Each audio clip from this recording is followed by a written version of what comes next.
in the committee room must wear a mask at all times and be socially distant. For members participating remotely, your microphones will be set on mute for the purpose of eliminating inadvertent background noise. Members participating remotely will need to unmute your microphone each time you wish to speak.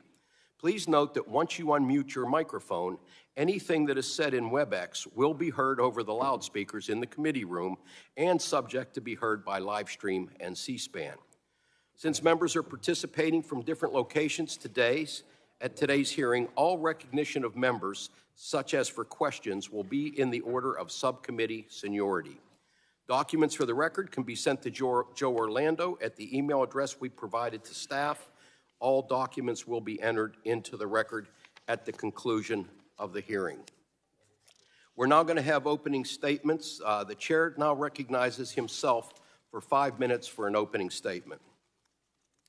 In August 2015, Wesley Greer, a young man who had been recovering from addiction, went to a website seeking to purchase heroin. This website's algorithm took users' information to steer them to groups and individuals who had similar interests. In Wesley's case, the website connected him to a drug dealer. This dealer had been subject to multiple investigations by law enforcement due to his actions on this particular website. After the website's algorithm steered Wesley to this drug dealer's postings, the two got into direct contact, and Wesley bought what he thought was heroin, but in fact was a lethal dose of fentanyl. Wesley was found dead on August 19th. In 2016, another young man, Matthew Herrick, ended an abusive relationship. He soon realized that his ex had created a fake profile of him on a dating app. This app's geo-targeting function and algorithm allowed other users to connect with this fake profile. Through this app, Matthew's ex sent men to Matthew's home and work with the expectation that they would be fulfilling his rape fantasy. These traumatizing encounters, Matthew was followed home and into stairwells where he worked and accosted after a shift, shook Matthew both emotionally and professionally. Matthew repeatedly asked the app to remove the fake profile. The app, however, did nothing. Wesley's family and Matthew share something in common. They were denied the basic opportunity to determine if these websites shared any legal blame, along with the users who posted the content. The question of whether the platform should be held liable, the companies that developed the algorithms, gathered the data, and profited off the users, was precluded by Section 230. They might not have won, but they never even had a chance to get their case tried. These are just two instances of Section 230 locking the courthouse doors to people with real-world injuries caused by online actions.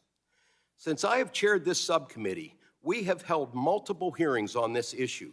We've heard from CEOs of the largest tech platforms, we've heard from small platforms, we've heard from experts, and we've heard from those most affected by these behaviors.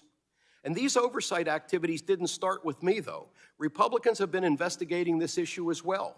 They have a number of discussion drafts and bills they have introduced. Many of those ideas are worth exploring. The concept of not providing immunity for platforms' algorithms, for example, are in both the Justice Against Malicious Algorithms Act that I've introduced and Mrs. McNorris-Rogers' discussion draft. There's a bipartisan desire to reform the court's interpretation of Section 230, and the American public wants to see us get things done. I urge all my colleagues, Republican and Democratic, to bring their ideas forward now, and let's work together on bipartisan legislation, because we can't continue to wait. The largest tech companies would like nothing more than for Congress to fight amongst itself while nothing happens. And they welcome those complaining about process, claiming that Congress doesn't understand or saying that this would break the internet, because these platforms don't want to be held accountable. The users suffering harm deserve better from us, and we will act. But for the pandemic, we would have some of these victims with us in the room today. And while they cannot be here in person, the family of Wesley is watching today. Matthew Herrick is watching today. And the advocates for children and marginalized groups and victims' rights are watching today. To start today, we will hear from experts about the harms we are seeing online. And our second expert panel will focus on proposals to reform Section 230. And in a little over a week, Chairwoman Schakowsky will continue this series in her subcommittee, reviewing legislation that can bring additional transparency and accountability for the problems we consider today. I want to thank all our panelists for joining us, and I look forward to their testimony. And with that, I yield the remainder of my time to Congresswoman Eshoo. Thank you, Mr. Chairman, for yielding to me. By way of background, I was on the conference committee for the 1996 Telecom Act, and I continue to strongly believe in Section 230's core benefit, which is to protect user speech. But algorithms select what content will appear, personalized for each user. The platform is then more than just a conduit, transferring one user's speech to others. Platforms should not be immune from courts examining if algorithmic amplification causes harms. And that's the core idea of the two bills I've co-led.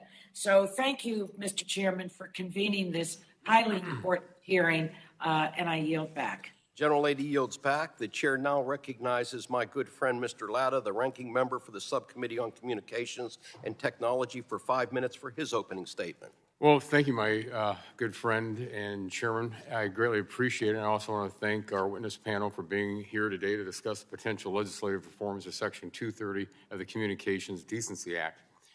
Republicans on the Energy and Commerce Committee are leading on ways to hold big tech companies accountable for the harms caused by their platforms.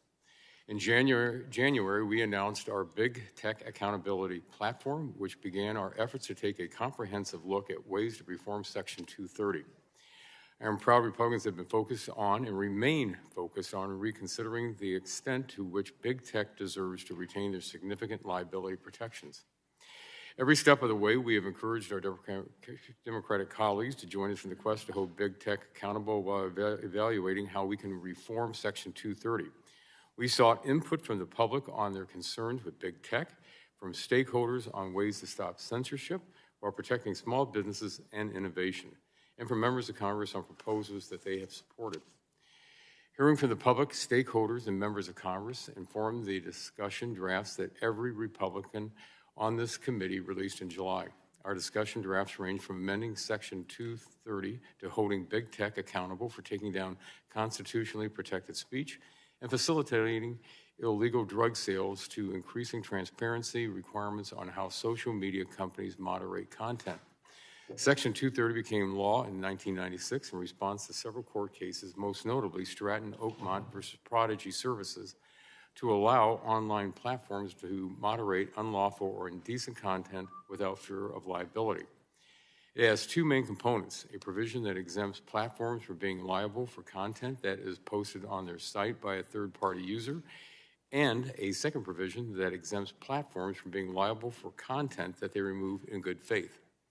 The internet has grown substantially since 1996, and it is clear big tech has abused this power granted to them by Congress. Enter the event panelist numeric password, followed by pound. They censor conservative voices and use algorithms to suppress content that does not fit their narrative.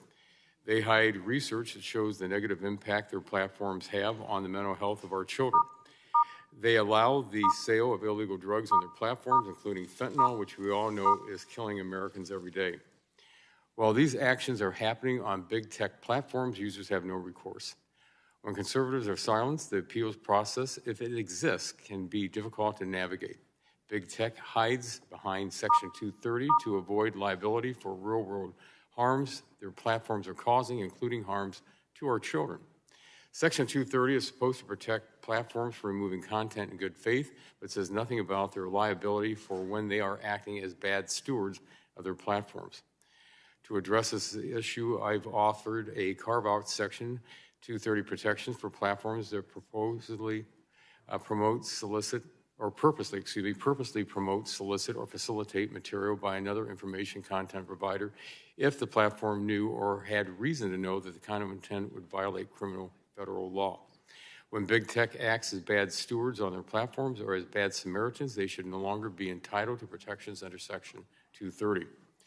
We will also discuss legislation noticed on today's hearing, which I am concerned could lead to unintended consequences like curtailing free speech and innovation. Section 230 reform must be taken seriously, and any legislative proposal that eventually gets enacted must be thoroughly vetted. We're at a pivotal time for free speech in America. It is our generation's turn to uphold the rights on which our country was founded. I look forward to hearing feedback from the witnesses on the proposals in front of us today. And before I yield back, Mr. Chairman, I'd ask the unanimous consent that Dr. Burgess, who's not a member of the subcommittee but a distinguished member of the full committee, be able to waive on to the committee. Yeah, without objection. Thank you very much. And with that, Mr. Chairman, I yield back the balance of my time. Gentleman yields back. Chair now recognizes Mr. Pallone for 5 minutes for his opening statement. Thank you, Chairman Doyle. Today's hearing is the first of two in which this committee will discuss legislative reforms to hold social media companies accountable. And we have two panels today. The first will focus on the insidious problems from which some social media platforms online are profiting. And the second will consider how reforms to Section 230 of the Communications Decency Act can play a part in addressing those problems. And then next week, in a Consumer Protection and Commerce Subcommittee hearing, we'll discuss how consumer protection-focused proposals can increase these companies' accountability to the public. Now, these two legislative hearings come after years of repeated bipartisan calls for online platforms to change their ways. Since 2018, we've held 6 hearings examining tech platforms' accountability, and our members have sent countless letters.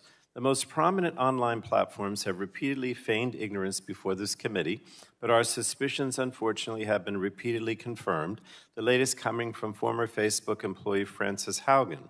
We learned how the platforms downplayed research that teen girls were especially vulnerable and suffering online.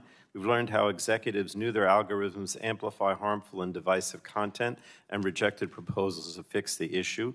We've seen a pattern of platforms highlighting COVID-19 and misinformation, conspiracy theories, and divisiveness. We've learned that during a civil rights audit, one platform failed to disclose that its algorithms disproportionately harm minority groups. For years now, these platforms have acted above the law and outside the reach of regulators and the public, and it's a time for change, in my opinion.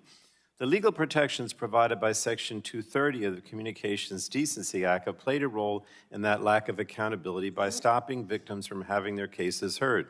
In one recently filed suit, a video chatting platform that is commonly used to engage in online sex between users paired a young girl with a middle-aged man.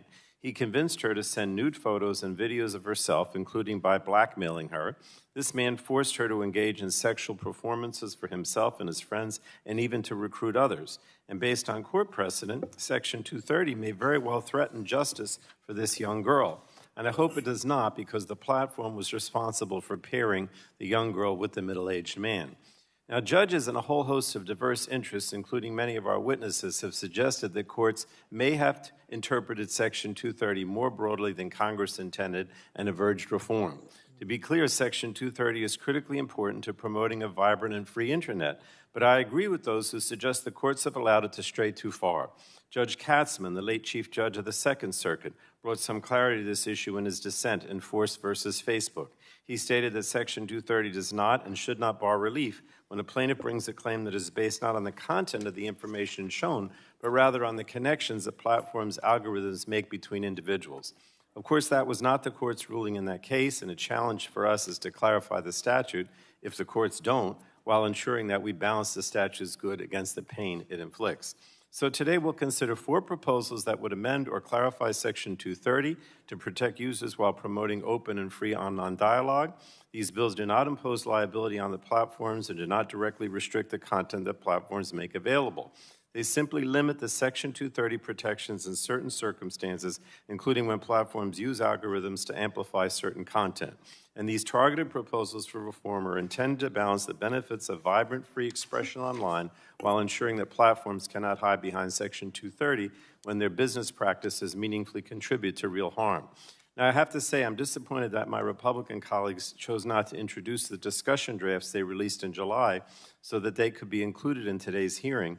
In order to actually pass legislation that will begin to hold these platforms accountable, we must work together, and I urge my colleagues not to close the door on bipartisanship for an issue that is so critical. Because after all, I believe there is more that unites us than divides us on clarifying Section 230. For example, Ranking Member Rogers' discussion draft includes a provision similar to my Justice Against Malicious Algorithms Act, in that her proposal would clarify that Section 230 immunity does not apply to algorithmic recommendations.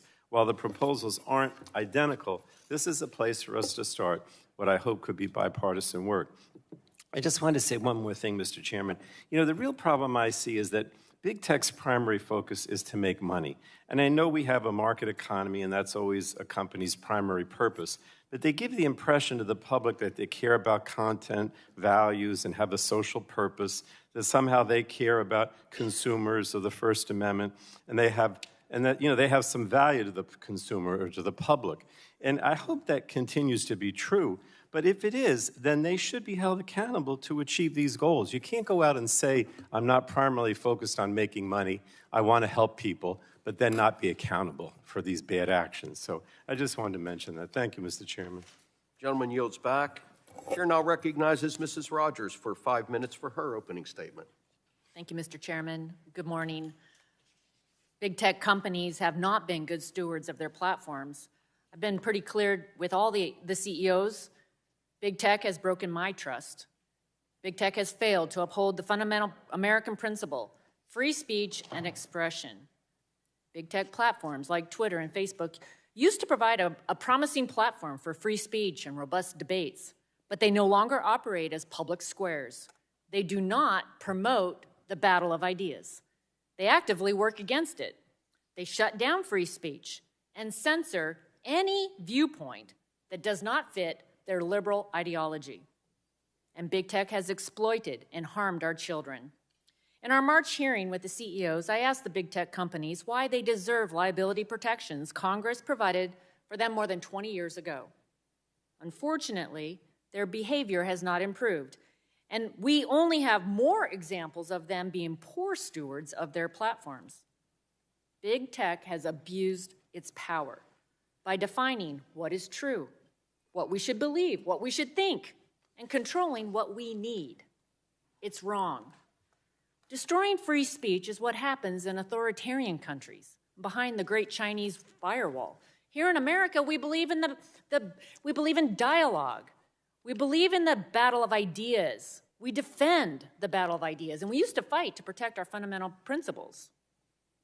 Rather than censor and silence speech, the answer should be more speech. That's the American way. Big tech should not be the arbiters of truth. Not for me, my community, our children, or any American. Today, we should be focused on solutions that hold big tech accountable for how they censor, allow and promote illegal content, and knowingly endanger our children. It's wrong for anyone to use this opportunity to push for more censorship, more power, and more control over what they determine Americans should say, post, think, and do. Which is why I'm deeply troubled by the path before us.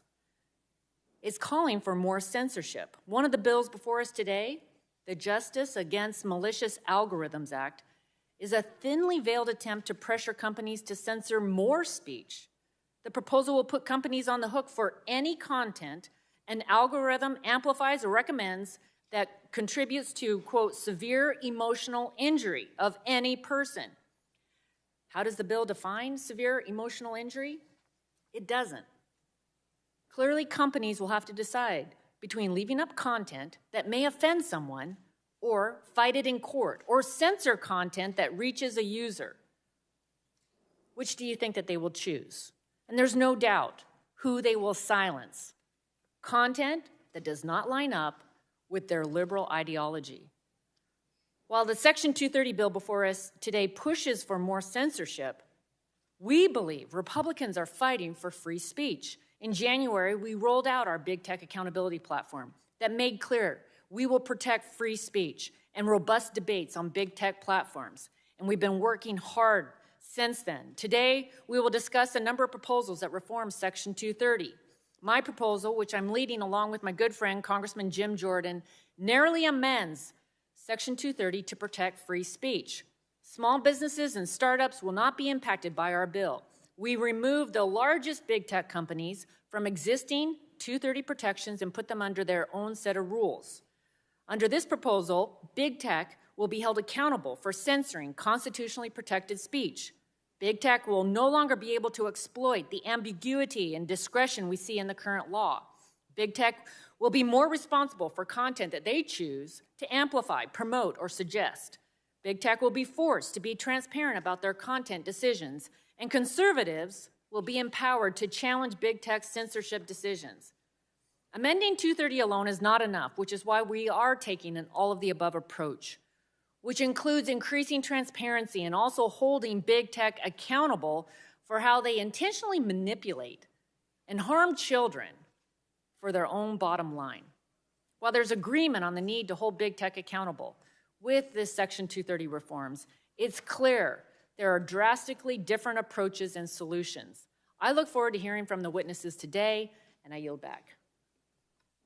Gentlelady yields back. The Chair would like to remind members that pursuant to committee rules, all members' written opening statements shall be made part of the record. So now I'd like to introduce our witnesses for today's first panel. Ms. Frances Haugen, former Facebook employee, Mr. James Steyer, founder and CEO of Common Sense Media, Ms. Kara Frederick, research fellow in technology policy, Heritage Foundation, and Mr. Rashad Robinson, president of the Color of Change. We want to thank our witnesses for joining us today. We look forward to your testimony. I do understand that we will lose Mr. Steyer for about 10 minutes at 11:30, so I would encourage members to be conscious of that. I understand he will be back at 11:40, and of course, members may always submit questions for the record. At this time, the Chair will recognize each witness for 5 minutes to provide their opening statement. Before we begin, I would like to explain the lighting system. In front of our witnesses is a series of lights. The light will initially be green. It will turn yellow when you have a minute remaining. Please begin to wrap up your testimony at that point. The light will turn red when your time expires. So let's get started. Ms. Haugen, you are now recognized for 5 minutes. Subcommittee Chairman Doyle, Ranking Member Lada, members of the committee, thank you for the opportunity to appear before you today. My name is Frances Haugen. I used to work at Facebook. I joined the company because I believe Facebook has the potential to bring out the best in us. But I'm here today because I believe that Facebook's products harm children, stoke division in our communities, threaten our democracy, weaken our national security, and much more. Facebook is a company that is paid for its immense profits with our safety and security. I am honored to be here today to share what I know, and I'm grateful for the level of scrutiny these issues are getting. I hope we can stay focused on the real harms to real people rather than talk in abstractions. This is about the teenagers whose mental health is undermined by Instagram, and it is about their parents and teachers who are struggling to deal with the consequences of that harm. It is about the doctors and nurses who have to cope with conspiracies about COVID-19 and vaccines. It is about people who have suffered harassment online. It is about families at home and around the world who live in places where hate, fear, and conflict have been ratcheted up to a fever pitch as a result of online radicalization. Facebook may not be the cause of all these problems, but the company has unquestionably made them worse. Facebook knows what is happening on the platform, and they have systematically underinvested in fighting those harms. They know they do far too little about it.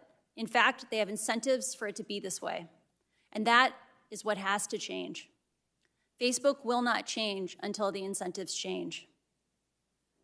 The company's leadership knows how to make Facebook and Instagram safer, but they repeatedly chose to ignore these options and continue to put their profits before people. They can change the name of the company, but unless they change the products, they will continue to damage the health and safety of our communities and threaten the integrity of our democracies. There have been many others sounding the same alarm. This committee has heard from many experts in recent years. They have done the painstaking work of documenting these harms and have been repeatedly gaslit by Facebook about what they found.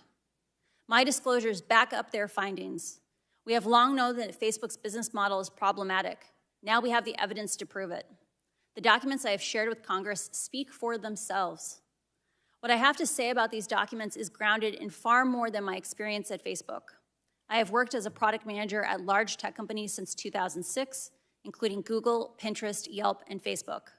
My job has largely focused on algorithmic products like Google Plus Search and recommendation systems like the one that powers Facebook Newsfeed. I know my way around these products, and I've watched them evolve over the many years. Working at 4 major tech companies that operate different types of social networks has given me the perspective to compare and contrast how each company approaches and deals with different challenges. The choices being made by Facebook's leadership are a huge problem for our children, for our communities, and for our democracy. That's why I came forward. And let's be clear, it doesn't have to be this way. They can make different choices. We are here today because of deliberate choices Facebook has made. During my time at the company, first working as the lead product manager for civic misinformation and later on counter-espionage, I saw that Facebook repeatedly encountered conflicts between its own profits and our safety. Management consistently resolved those conflicts in favor of its own profits. I want to be extremely clear. This is not about good ideas or bad ideas, or good people and bad people. Facebook has hidden from you the countless ways to make the platform itself safer so you that don't require anyone to pick and choose what ideas are good. But Facebook hid these options from you because the status quo made them more money. We're having a conflict over things that we could solve in other ways that don't compromise speech. Facebook wants you to have analysis paralysis, to get stuck in false choices and not act here. Facebook does not have safety by design, and it chooses every day to run the system hot because it maximizes their profit. The result is a system that amplifies division, extremism, and polarization. Facebook is running the show, whether we know it or not. Facebook's choices have led to disastrous ends in too many cases. Facebook's amplification promotes violence that harms and even kills people. In other cases, Facebook's profit-optimizing machine is generating self-harm and self-hate, especially for vulnerable groups like teenage girls, the socially isolated, and the recently widowed. No one is held accountable. These problems have been confirmed repeatedly by Facebook's own internal research, secrets that do not see the light of day. This is not simply a matter of some social media users being angry or unstable. Facebook has made a $1 trillion company by paying for its profits with our safety, including the safety of our children, and that is unacceptable. This committee's attention, this Congress's action are critical. The public deserves further investigation and action to protect customers on several fronts. First, given that platforms like Facebook have become the new cybersecurity attack surface on the United States, our national security demands more oversight. Second, we should be concerned about how Facebook's products are used to influence vulnerable populations. Third, we must correct the broken incentive system that perpetuates consistent misalignment between Facebook's decisions. Ms. Haugen, you need to wrap up your statement. Okay. I'll skip forward. As you consider reforms to Section 230, I encourage you to move forward with your eyes open to the consequences of reform. Congress has instituted carve-outs of Section 230 in recent years. I encourage you to talk to human rights advocates who can help provide context on how the last reform of 230 had dramatic impacts on the safety of some of the most vulnerable people in our society, but has been rarely used for its original purpose. The last thing, they should consult with the international human rights community who have seen firsthand how authoritarian governments around the world can weaponize reductions in intermediary liability and silence dissent. There is a lot at stake here. You have a once-in-a-generation opportunity to create new rules for our online world. I came forward at great personal risk because I believe we still have time to act, but we must act now. Thank you. Thank you. We're going to try to adhere to the 5-minute rule. This is a very important topic, and so I wanted to give the speakers some leeway, and we'll have time to ask questions. But thank you very much. Mr. Steyer, you are recognized for 5 minutes.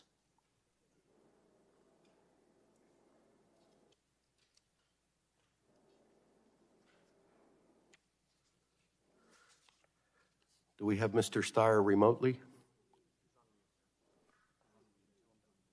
Please, thank you very much. There we go. Chairman, hey, there you go. Thank you very much, Chairman Pallone, Chairman Doyle, Ranking Member Rogers, and Ranking Member Latta, and all the distinguished subcommittee members. This is really a privilege and an honor to testify in front of you today. I am James P. Steyer. I'm the founder and CEO of Common Sense Media, the nation's leading children's media and nonpartisan advocacy organization.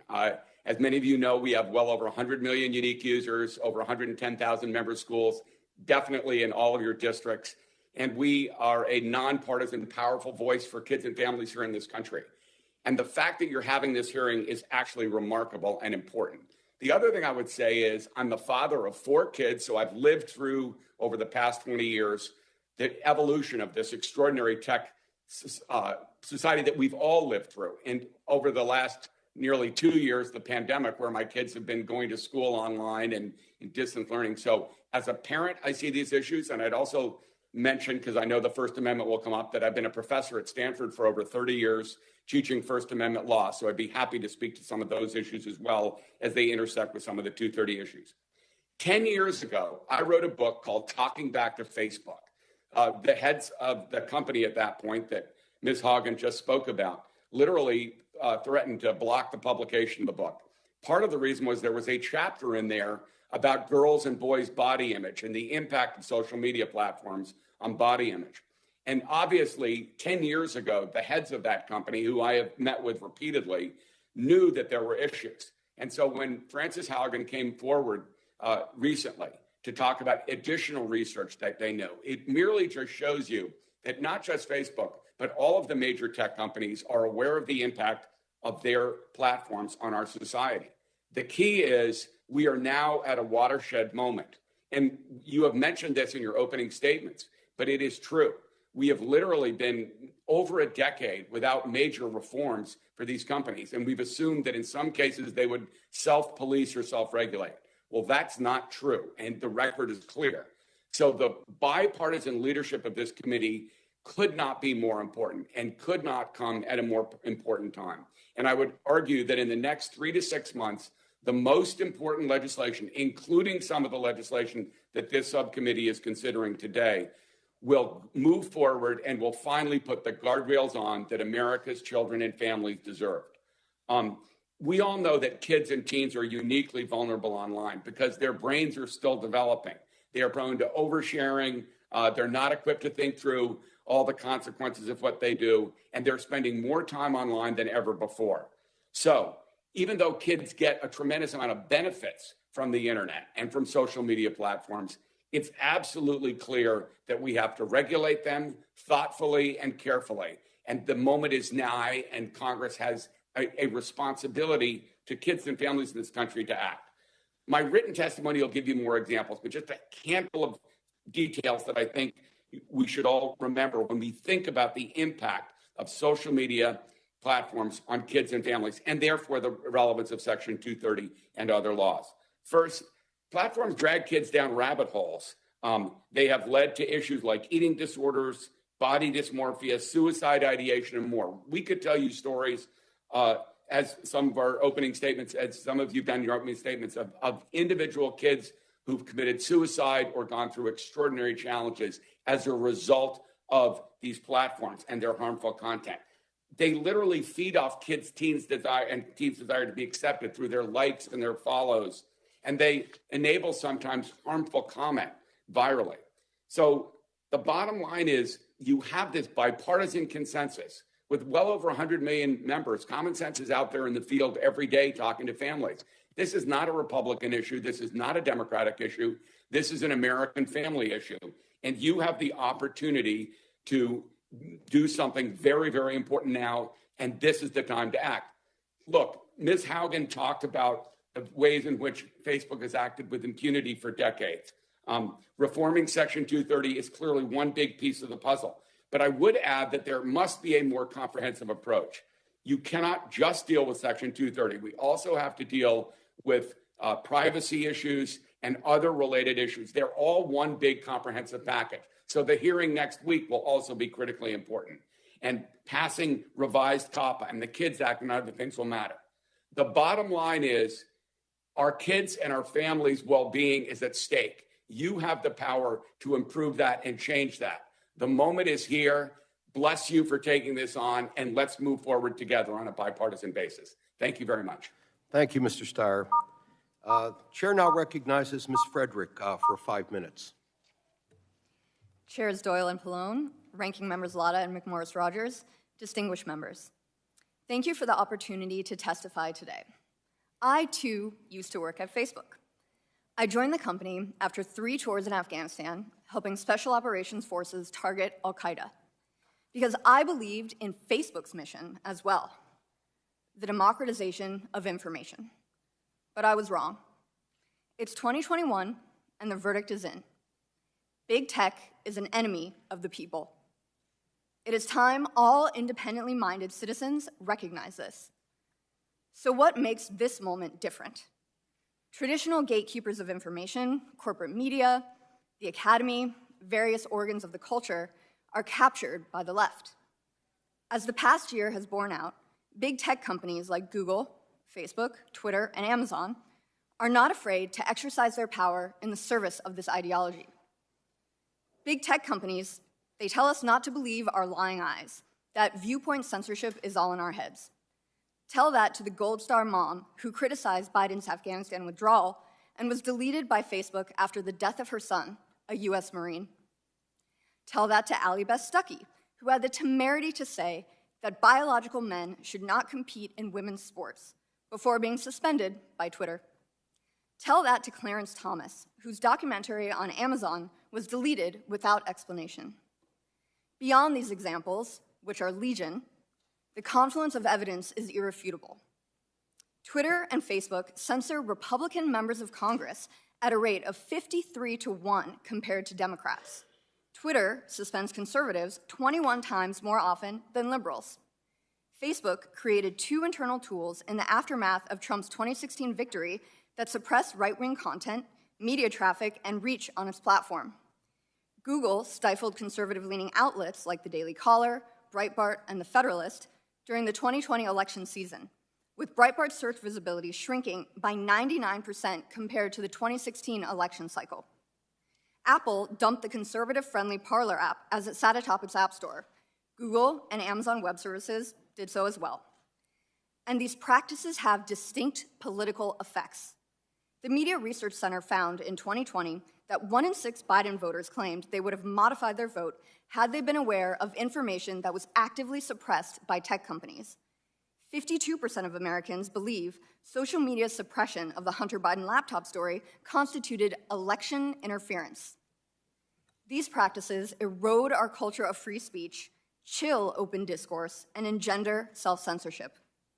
All while the Taliban, the Chinese Communist Party, and Iranian officials spew their bile and genocidal rhetoric on American-owned platforms. Big tech is also working hand in glove with the government to do its bidding. Jen Psaki admitted from the White House podium that the government is communicating with Facebook to single out accounts and posts for censorship. And that's just what she admitted out loud. The outlook is grim. A lack of accountability and the sweeping immunity conferred on big tech by broad interpretations of Section 230 has emboldened these companies to abuse their concentrations of power, constrict the digital lives of those who express specific political views, and sharpen digital surveillance on ordinary Americans. Just look at Apple's now paused plans to scan the content directly on your personal device, starting with iPhotos. Put simply, big tech companies are not afraid of the American people, and they're not afraid of meaningful checks on their abuse of power. And it shows. Yet we should be wary of calls to further suppress content based on politically expedient definitions of misinformation. Clearly, this definition is in the eye of the beholder. The Wuhan lab leak theory comes to mind. So let the whistleblower docs speak for themselves. Holding big tech accountable should result in less censorship, not more. In fact, the First Amendment should be the standard from which all Section 230 reforms flow. Despite what the new Twitter CEO might think, American lawmakers have a duty to protect and defend the rights given to us by God and enshrined in our Constitution by the founders. Rights that specific tech companies, in conjunction with the government, are actively and deliberately eroding. The argument that private companies do not bear free speech responsibilities ignores overt collaboration between the government and big tech companies working together to stifle free expression. Most importantly, Section 230 reform is not a silver bullet. We have to look outside of DC for answers. States, civil societies, and tech founders all have a role to play here. We cannot let tech totalitarians shape a digital world where one set of thinkers are second-class citizens. The window of opportunity to do something is closing. Thank you, Ms. Frederick. Chair now recognizes Mr. Robinson for 5 minutes. Chair Pallone, Chair Doyle, Ranking Member McMorris Rogers, Ranking Member Latta, thank you for having me here today. I am Rashad Robinson, President of Color of Change, the nation's largest online racial justice organization.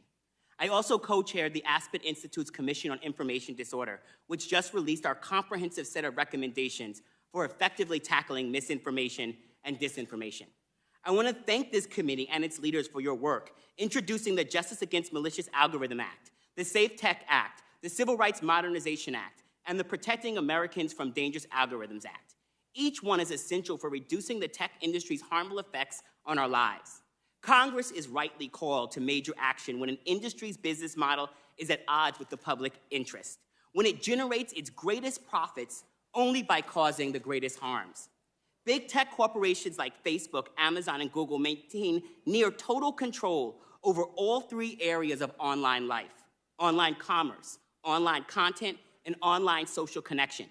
To keep control, they lie about the effects of their products, just like big tobacco lies about the deaths their products cause.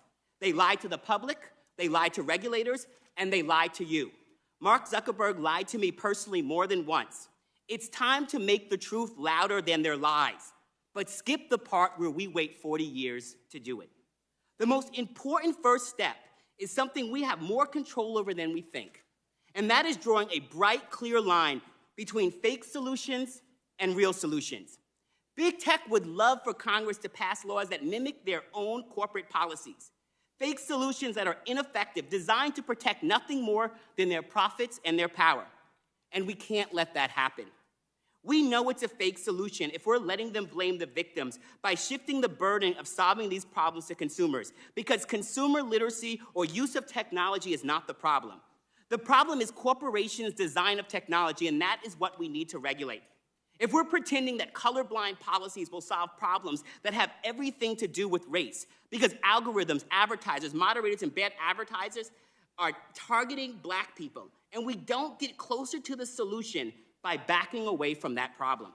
If we're putting trust in anything big tech corporations say, because it's a lie that self-regulation is anything other than complete non-regulation. And it's a lie that this is about free speech, when the real issue is regulating deceptive and manipulative content, consumer exploitation, calls to violence, and discriminatory products. Section 230 is not here to nullify 60 years of civil rights and consumer safety law, no matter what any billionaire from Silicon Valley comes here to tell you. There are 3 ways to know we are heading towards real solutions. Laws and regulations must be crystal clear. Big tech corporations are responsible and liable for the damages and violations of people's rights, and they not only enable, but outright encourage. That requires well-vetted and targeted amendments to Section 230. You are responsible for what you sell. Big tech corporations sell content. That is their main product. Congress must allow judges, juries, regulators, and government enforcers to do their jobs, to determine what's hurting people and stop it, and hold the responsible parties liable. Responsibility without accountability isn't responsibility at all. Congress must enable proper enforcement. I want to applaud this committee for ensuring that the Build Back Better legislation includes funding for the FTC. The next step is making sure the FTC hires staff with true civil rights expertise. Laws and regulations must be crystal clear. Big tech products must be subject to regulatory scrutiny and approval before they are released onto the public and hurt people. Just like a drug formula should be approved by the FDA, tech products need to pass inspection, an independent auditing process that exposes what they would like to hide. But regulators can't fall for shifting the burden and blame to consumers. The lie that we simply need to put more control in the hands of users is like stacking our supermarket shelves with poison and expiring food and then saying we are simply giving consumers more choice. Finally, Congress must take antitrust action seriously with big tech. Ending their massive concentration of power is a necessary condition to ending the major damage they cause. The right approach is not complicated if we make the internet safe for those who are being hurt the most. It automatically makes the system safe for everyone. And that is why I am here. Because big tech puts Black people and people of color in danger more than anyone else.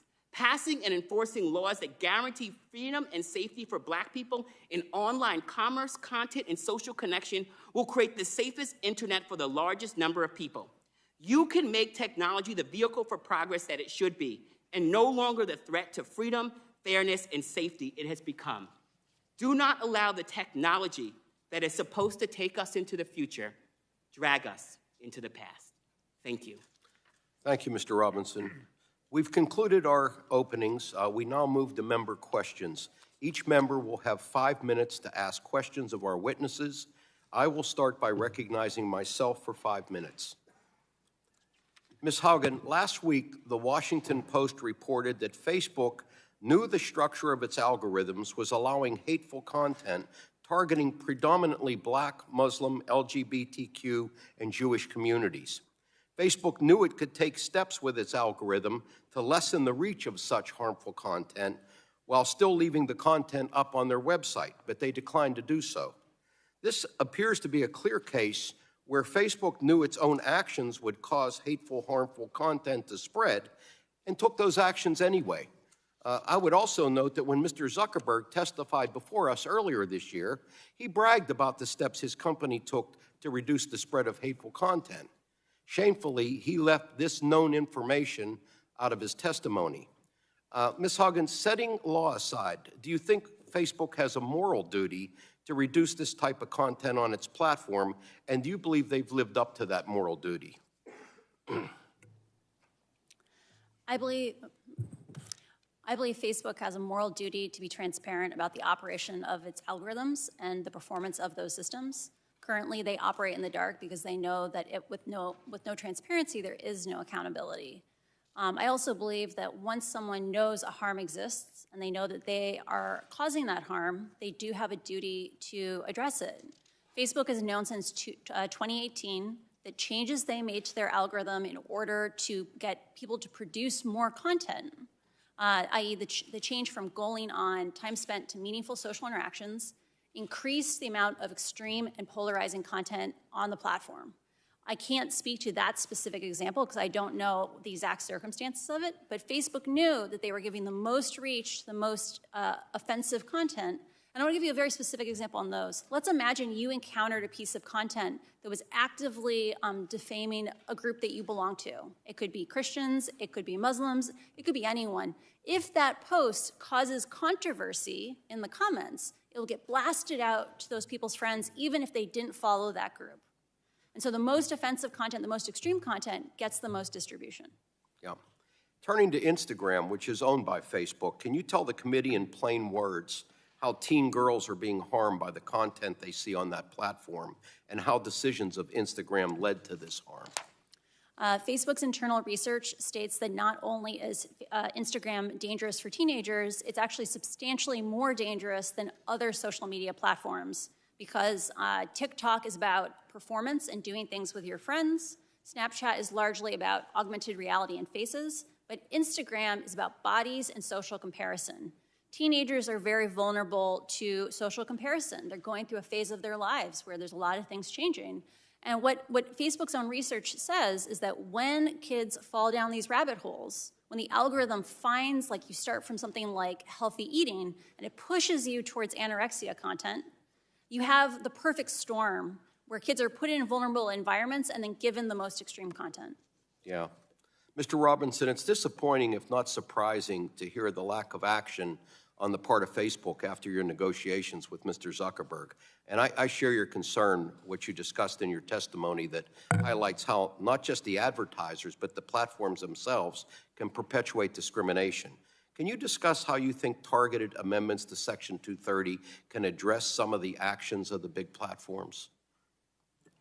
Well, right now, we are all in this situation where we have to go to Facebook and ask for their benevolence in dealing with the harms on their platforms. Going to billionaires where every single day their incentive structure is growth and profit over safety, integrity, and security. And so we've done this before with other industries. Congress has done this before in this country with other industries, where we create rules that actually hold them accountable. And right now, whether it is their product design on what they recommend and what they lead you to, or it is in the paid advertisement and content, Facebook is completely not accountable. And the other thing that I think is incredibly important is that they believe that they do not have to adhere to civil rights law. They've said that before Congress, they've said that to us, and the idea that we are going to allow Silicon Valley companies and their lawyers to come here and say that there are some laws that they are accountable and some laws they are not is outrageous. And I think that those targeted amendments to Section 230 both allow for free speech to exist, which any civil rights leader in this country will tell you that we value and believe in free speech, while also having accountability for things that are absolutely not about free speech. Thank you. I see my time has expired. I will now yield to Mr. Latta, the ranking member, for 5 minutes. Well, thank you, Mr. Chairman. And Ms. Haugen, I could start my questioning with you. The documents you brought forward from your time at Facebook show that Facebook has intentionally misled the public about the research they have conducted about the impacts of their platforms, including the mental health of children. We've heard from the big tech companies, including Facebook, talk to us about how amending Section 230 will cause them to leave content up or take content down, depending on who they are speaking to. You spoke in your testimony about how Facebook puts its profits over people. If that is the case, how do you think Facebook would adapt to Section 230 reform, where they would be held liable for certain content on its platform? Facebook has tried to reduce this discussion to the idea of, are we taking down enough content, are we leaving up too much content, that kind of thing. When in reality, they have lots and lots of ways to make the platform safer, product choices designed in the algorithm where it's not about picking good or bad ideas, it's about making sure that the most extreme polarizing ideas don't get the most reach. I don't know exactly how Facebook would adapt to 230 reform, but I believe that in a world where making a series of intentional choices to prioritize growth and running the system hot over having safer options, I would hope that pattern of behavior would be held accountable. Well, thank you. Ms. Frederick, you are a former Facebook employee and have done significant research on how these platforms censor content, including political speech, which they disagree. The platforms claim they do not censor based on political viewpoint. What's your response to that? My response is, believe your lying eyes. Tech companies, they're not neutral gatekeepers of information. You can see the sourcing in my testimony of the litany of examples and new research that I went over in my opening testimony testifies to exactly what they're doing and how skewed it is against viewpoint, or big tech companies are against viewpoints. Talk to Senator Rand Paul, talk to Reverend Carl Truman, talk to Governor Ron DeSantis, talk to Steven Crowder, talk to Dr. Scott Atlas, talk to the Gold Star Mom, talk to Jim Banks, talk to Jenna Ellis, talk to Ali Beth Stuckey, talk to Mike Gonzalez, talk to Ryan T. Anderson. All of these American citizens have been victimized by these tech companies and by viewpoint censorship. So when tech companies say, look away, this is not actually happening, I say, believe your lying eyes. Thank you. Let me continue, Ms. Frederick. As part of the big tech accountability platform, I've offered draft legislation that would amend Section 230 to narrow liability protection for platforms that promote or facilitate content that the platform knew or had reason to believe violated federal criminal law. In short, if a platform is acting as a bad Samaritan, they would not receive Section 230 liability protection in those instances. How do you think, or what do you think about the impacts that this legislation would have if it would be enacted in the law? My thoughts are that you strip immunity when it's being abused. So if the abuses of this immunity continue, then you get rid of it. You get rid of the freedom from civil liabilities when it is being abused by these tech companies. It's as simple as that. You know, let me go back to your testimony because, you know, when you were talking, I believe it was 52 to 53 to 1 when it was conservatives to maybe liberal viewpoints. How, you know, if this is presented to the big tech companies out there, what's the response that you hear from them on that? So I think people try to cover their rear ends in a lot of ways, but I think Americans are waking up. Okay, can I ask you real quick, how are they covering themselves? I'm sorry? How are they covering themselves? by saying that we don't do this, by employing an army of lobbyists in DC that say we don't do this, that it's all in your head, by denying reality and what people who use these platforms actually see happening for the suppression of political viewpoints. There's a high level of tech company apologists who come into these doors, sit at these daises and say, this is not happening, don't believe it, but we have the concrete information to say that, yes, this is actually happening. You have the Media Research Center, which is acting as a lion in this regard to actually get the numbers and make sure that these viewpoint censorship instances are quantified. A lot of people, especially independent research organizations, partisan research organizations, don't want to see that actually happen and that information get out there, so they smear the source. But now I think there's stuff leaking through the cracks, and this is going to eventually get bigger and bigger and become a more prodigious movement, and we need to ensure and support the sources that actually do that. Well, thank you very much, Mr. Chairman. My time's expired, and I yield back. Gentleman yields back. Chair now recognizes Mr. Pallone, the full committee chairman, for 5 minutes to ask questions. Thank you, Chairman Doyle. In our March hearing, I asked Mark Zuckerberg about whether he was aware of the company's internal research showing that his company's algorithms were recommending that its users join fringe extremist groups in Europe and here in large numbers. And reporting from the Wall Street Journal indicated that Mr. Zuckerberg failed to fully implement corrective measures his employees pushed for internally because it could have undermined advertising revenue. Back to profit again. So, Ms. Haugen, this seems like a pattern of behavior. So in your view, what are the most compelling examples of the company ignoring threats to users in the name of profits? Facebook has known since 2018 that the choices that they made around the design of the newsfeed algorithm were, while increasing the amount of content consumed, increasing the length of sessions, that it was providing hyper-amplification for the worst ideas. I'll give you an example. Groups, like most people think Facebook is about your family and friends. Facebook has pushed people more and more aggressively towards large groups because it lengthens your session, right? If we had a Facebook that was like what we had in 2008, it's about your family and friends, for free you would get less hate speech, less nudity, less violence. But Facebook would make less money because your family and friends don't produce enough content for you to look at 2,000 pieces of content a day. Facebook has implemented policies like if you are invited to a group, even if you don't accept it, you will begin to receive content from that group for 30 days. And if you engage with any of it, it will be considered a follow. In a world where the algorithms pick the most extreme content from these mega groups and distribute it, that kind of behavior directly is Facebook promoting their profits over our safety. That light went back on.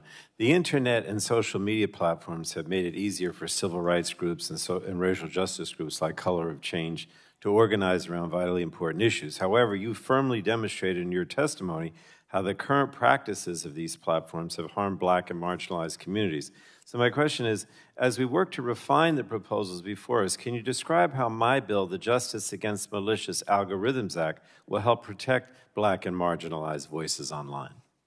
Great. Well, first of all, you have a bill. So thank you, because I think that has been incredibly important, is moving towards action. But your bill removes liability for content information provided through personalized algorithms, or algorithms that are specifically tailored to specific individuals. And that essentially has been sort of one of the problems. It's doing something that, we can't wait. We've seen Facebook allow advertisers to exclude Black people from housing, exclude women from jobs, creating these sort of personalized algorithms that give people experiences that actually take us outside of hard-won and hard-fought victories we've had around laws, dragging us from the 21st century back to the 1950s.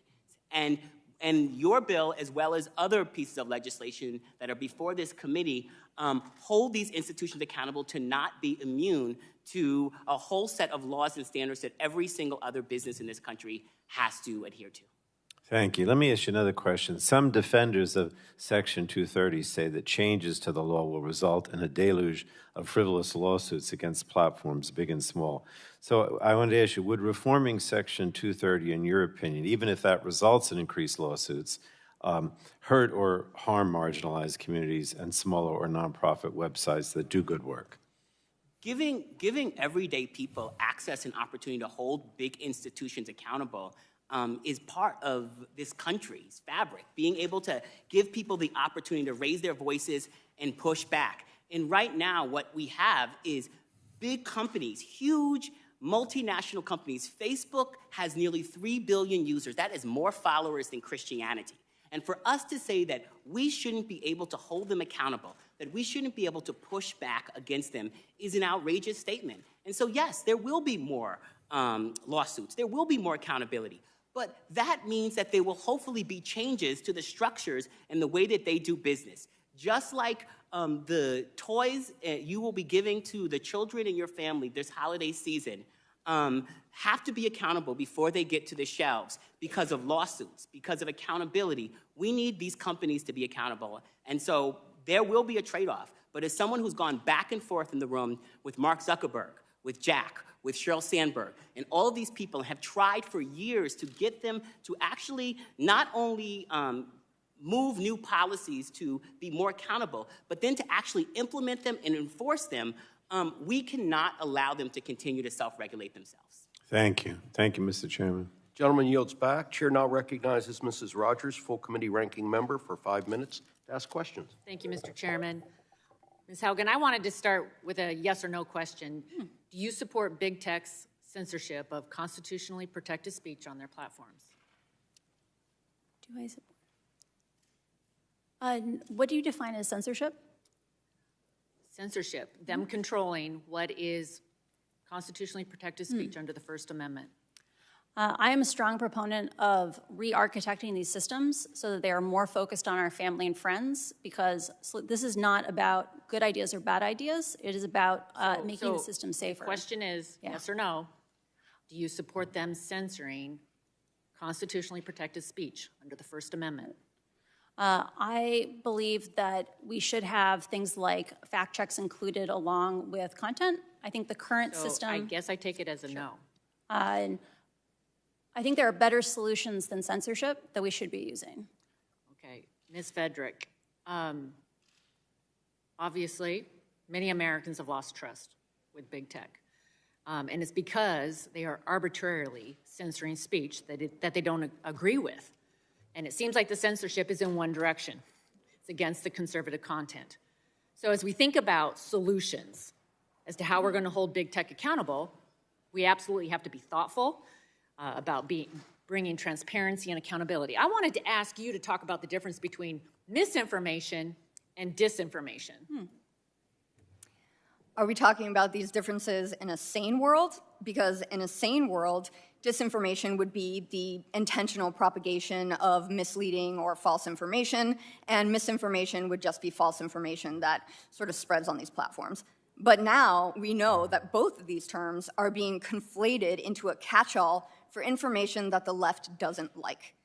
So a perfect example of this is the Wuhan Institute of Virology, when in the early days of the pandemic, Tom Cotton floated this theory and people thought he's a deranged conspiracy theorist. We have to suppress this information. Big tech actively suppressed mentions of the Wuhan lab leak theory.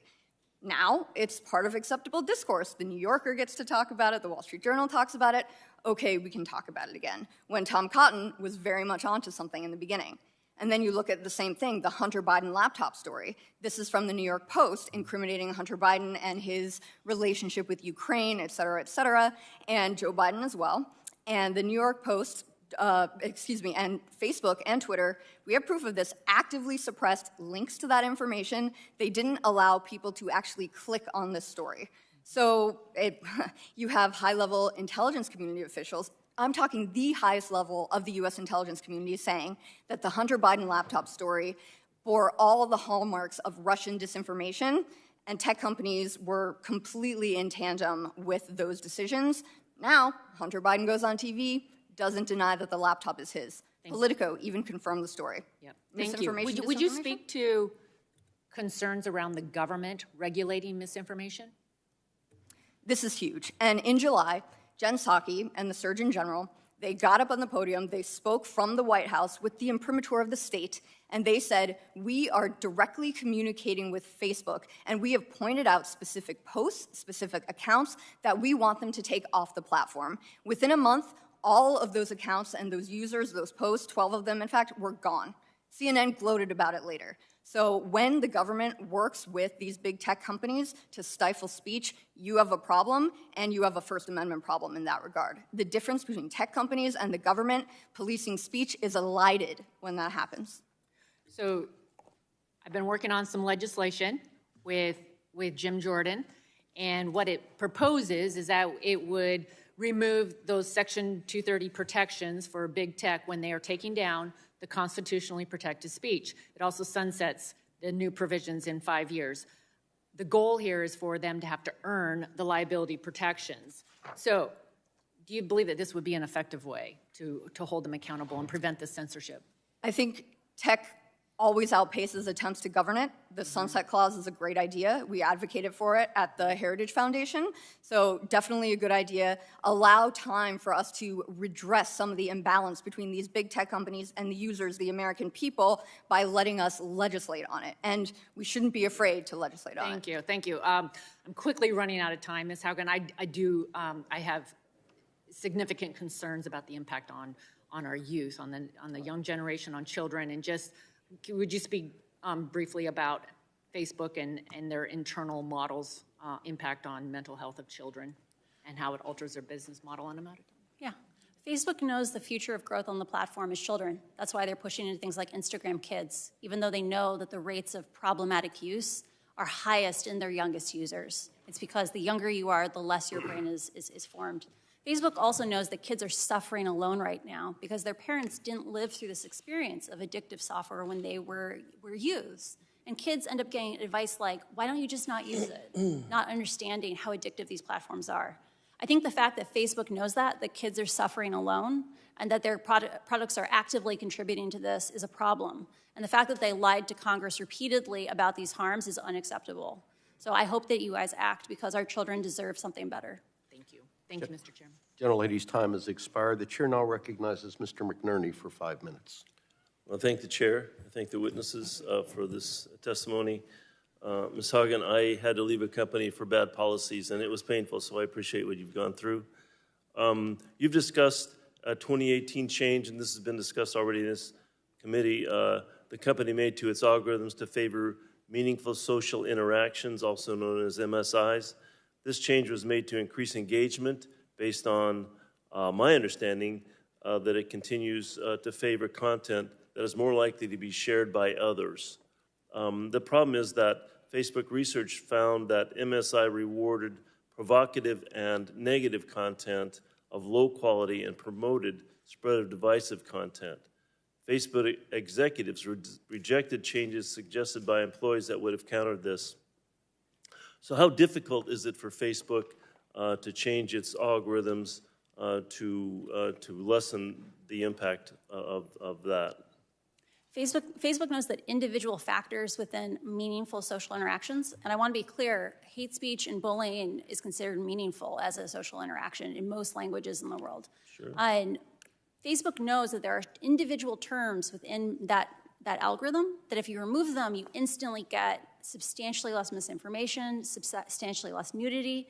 And Facebook has intentionally chosen not to remove those factors because it would decrease their profits. So yes, they could do a change tomorrow that would give us 25% less misinformation. So that was going to be my next question: is why wouldn't they do that? But it's obviously because they want to. Actually, I want a slight tweak. They claim they did it because they wanted people to engage more, that they wanted it to be more meaningful. But when they checked 6 months later, people said their home feeds or their news feeds were less meaningful. And I want it on the record. They didn't do this because they wanted us to engage. They did it because it made us produce more content. That the only thing they found that could get us to produce more things was giving us more little hits of dopamine in the form of likes, comments, and reshares. So are there other problematic design choices the company is making today that would increase profits and increase proliferation of harmful content? Facebook knows that people who are suffering from extreme loneliness, isolation, are often the ones that form very intense habits involving usage. We're talking about thousands of pieces of content per day. You could imagine simple things that said, are you going down a rabbit hole? Are you spending 10 hours a day on the system? Often when people get depressed or experience other things, they self-soothe. Like we see this with children all the time. Facebook could acknowledge this pattern and put a little bit of friction in to decrease these kinds of things, and it would help the most vulnerable users on the platform, but it would decrease their profits. Thank you. Mr. Robinson, your stark testimony details the harm the lack of tech platform accountability has had on marginalized communities, such as some of my communities. In your testimony, you state that Facebook is not just a tool of discrimination by businesses, but Facebook's own algorithms are drivers of this discrimination. Can you talk more about how the algorithms created and implemented by the platform, including Facebook, leads to discrimination? Absolutely. Well, you know, Facebook's algorithms, especially the personalized algorithms, allow for a whole set of ways that people are excluded from opportunities or over-included in opportunities and over-included and over-recommended into sharing, leading people down sort of deep rabbit holes or cutting people off from housing opportunities, job opportunities, and everything else. And they've said, you know, I remember a conversation where we were trying to deal with housing and job employment discrimination on their platform. There was a lawsuit against Facebook that they eventually settled but never took all the way to the courts because they essentially want to be able to keep 230 protections in place. And the back and forth with Sheryl Sandberg and Mark Zuckerberg about both of those cases, they said to us deeply, we care about civil rights. You know, we care about these issues. It pains us deeply that our platform is causing these harms, and we're going to work to fix it. And so they settled the case. And then research comes out just a couple months later that the same thing is continuing to happen after they've told us and they've told you that it's no longer happening on their platform. I sat across from Mark Zuckerberg and specifically talked to him about voter suppression on their platform, only to work with them to get policies in place, then to watch them while they then don't enforce those policies. We've sat in the room with them on multiple occasions, and I have to just say time and time again that there is no other place that these changes are going to happen if it does not happen here. Thank you. Very good answers.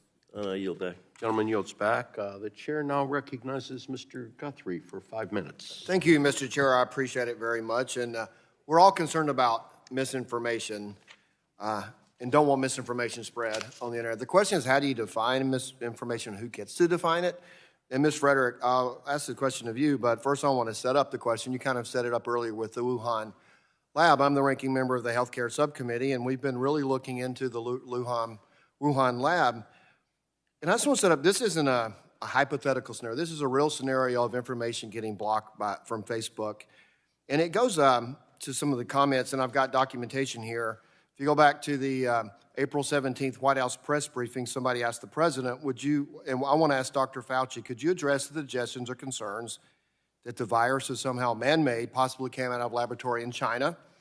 The president says, want to go, and so Dr. Fauci said, there was a study recently that we can make available to you where a group of highly qualified evolutionary biologists looked at the sequences there and the sequences in bats as they evolve and the mutations that it took to get to the point where it is now totally consistent with the jump of a species from an animal to a human. So disregarding the lab.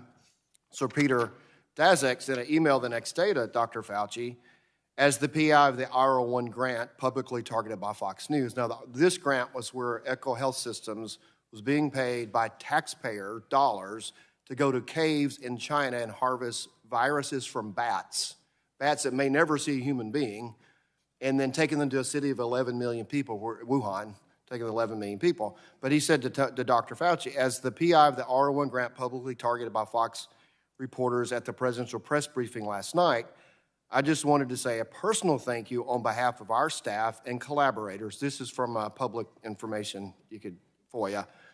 I want our staff for publicly standing up and stating that the scientific evidence supports a natural origin for COVID-19 from a bat to human spillover, not a lab release from the Wuhan Institute of Virology. From my perspective, your comments are brave and coming from your trusted voice. You help dispel the myths being spun around the virus origins and the return email from Dr. Fauci. Peter, many thanks for your kind note. Best regards, Tony. So I say that because we had, who's going to determine what's misinformation or not? Here's the National Institutes of Health that we have funded tremendously over the last few years. We all had a lot of faith and trust in, dismissing that it came from the Wuhan lab when there was no evidence to dismiss it. Absolutely, the evidence doesn't exist today. It didn't exist at the time to say that it couldn't have come from the lab. I had a conversation last spring with Dr. Collins and brought this up and was really concerned about a lot of faith in what these guys did. And matter of fact, I quoted Dr. Fauci on this when people say this came from Wuhan lab. Oh, we have virologists saying that it didn't, because we've had these before our committee and had no reason to not believe what they said. And when I talked with Dr. Collins, and if somebody wants to ask him to see if this is an accurate description of a phone call, I'll certainly welcome somebody to do that. But essentially, I said I'm disappointed in where it's coming because I've looked at a lot of evidence, and it really appears this could have come possibly, very more likely than not, through the lab. And he goes, well, it did originate in nature, so it's not man-made. It originated in nature. Now, if it went to a bat to a human, from bat to a mammal to a human, or bat to the lab or to the human, because it got leaked through the lab, we can't rule that out. So we're talking about that people will be calling myths, talking conspiracies, whatever, and the whole time they never could rule it out. And the reason it's relevant to this hearing is because Facebook took down, and I got to hear, any comments that it came from the Wuhan lab, man-made in the Wuhan lab. And on May 26, I need to look at the dates I talked to Dr. Collins, it's pretty close. In light of the ongoing, Facebook posted, in the light of the ongoing investigations of the origin of COVID-19, and in consultation with public health experts, we will no longer remove the claim that COVID-19 is man-made or manufactured. So my point is, we've got the top scientists at NIH, people that a lot of us had faith in and quoted, and now that regret that I quoted them to constituents who brought these things to my attention. And now we know that what they were saying, if you look at sparse the words, they might be saying the truth, but it wasn't accurate in terms of could it have somehow, the Wuhan lab was involved in moving forward. Now the preponderance evidence that it is. So, Ms. Frederick, the question I have is, how did the social media platforms fail in this? And then who do we look to for expertise if we're going to try to, well, I've used all my time, so you won't be able to answer, but how are we going to define what misinformation is and who gets to define that? Those are the questions we're going to have to address as we move forward, and I yield back. Thank you. Was there a question there? Gentleman yields back. Chair now recognizes Ms. Clark for 5 minutes. Good morning, and let me start by thanking Chairman Dole and Chairman Pallone for calling this very important hearing. I'd also like to thank all of our witnesses for joining us today to discuss accountability in tech, examining the harm done by the current governing rules governing the internet, and exploring targeted reforms to ensure that the rules and regulations which initially created the conditions necessary for internet use to flourish and to grow are not outdated in the face of the technological advances made this century. Under the leadership of Chairman Pallone and Doyle, this committee has worked for years to better understand and limit the spread of harmful content on social media platforms, and now is the time for action. As many social media platforms have moved away from chronological ranking to a more targeted user experience, the use of algorithmic amplification has become increasingly widespread while remaining opaque to users and policymakers alike. This use of algorithmic amplification has far too often resulted in discriminatory outcomes and the promotion of harmful content. The lack of transparency into how algorithms are used, coupled with big tech's increasing dominance in the world of online advertising and commerce, have seemingly incentivized business models that rely on discriminatory practices and the promotion of harmful content. My first question is for Mr. Robinson. You touched on this a bit in your written testimony, but could you expound on how this combination of a lack of transparency in an industry dominated by a few major players has been detrimental to communities of color, and how my legislation, the Civil Rights Modernization Act, would help? Absolutely. Well, your piece of legislation, Congresswoman, takes away liability shield claims when it comes to targeted advertising. And that's incredibly important because, as I've already stated, what we end up having is these companies creating all sorts of loopholes and backdoors to get around civil rights law. And in essence, creating an incredibly hostile environment. When it comes to the amplification of hate, big tech is profiting off of yelling fire in a crowded theater.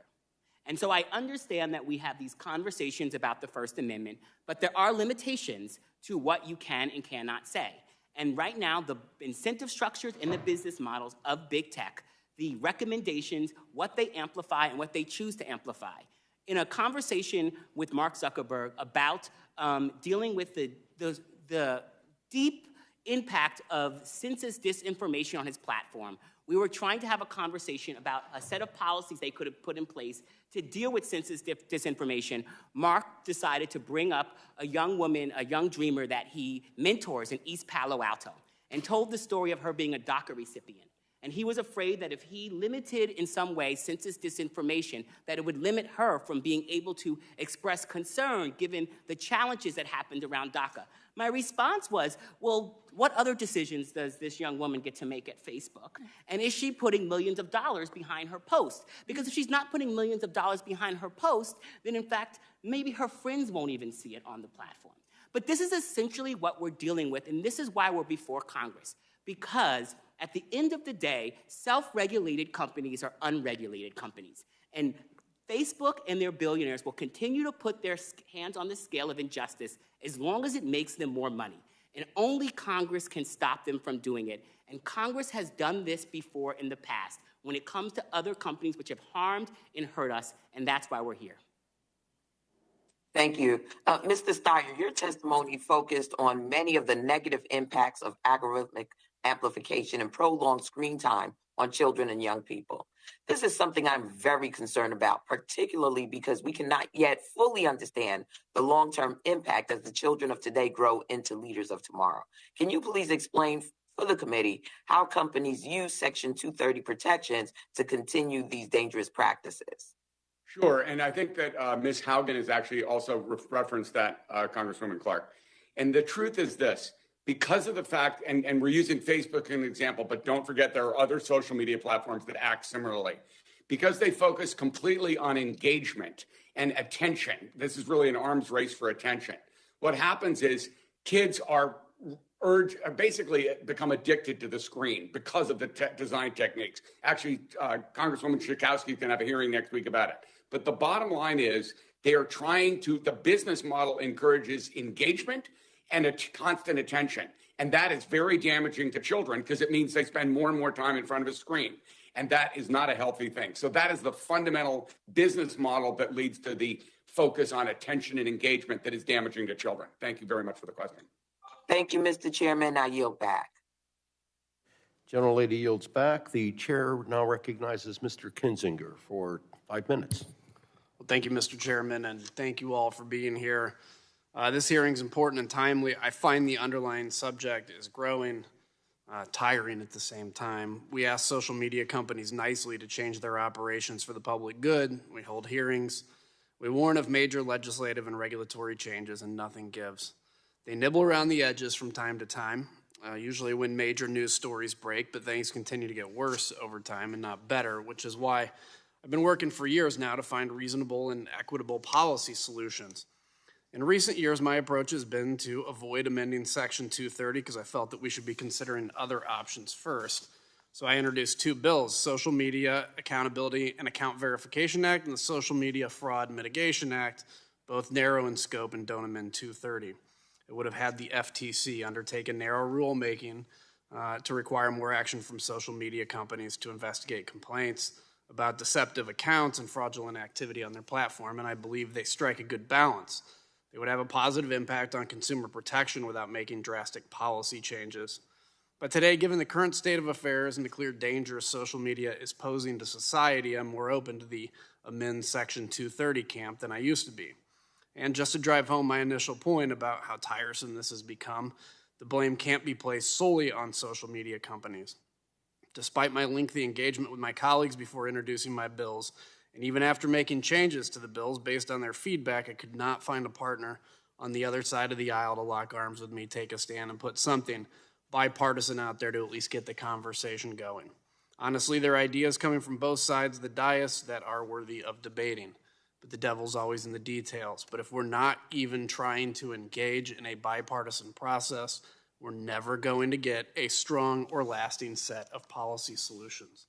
I'm disappointed it's taken my colleagues nearly a year to engage with me on this issue, but I hope this hearing is a first step of many steps that seemingly we've already had to join together and hold big tech accountable.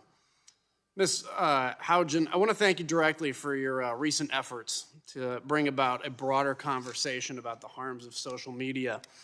As you may recall, in the spring of 2018, Mark Zuckerberg testified before us. During the course of that hearing, he stated that Facebook has a responsibility to protect its users.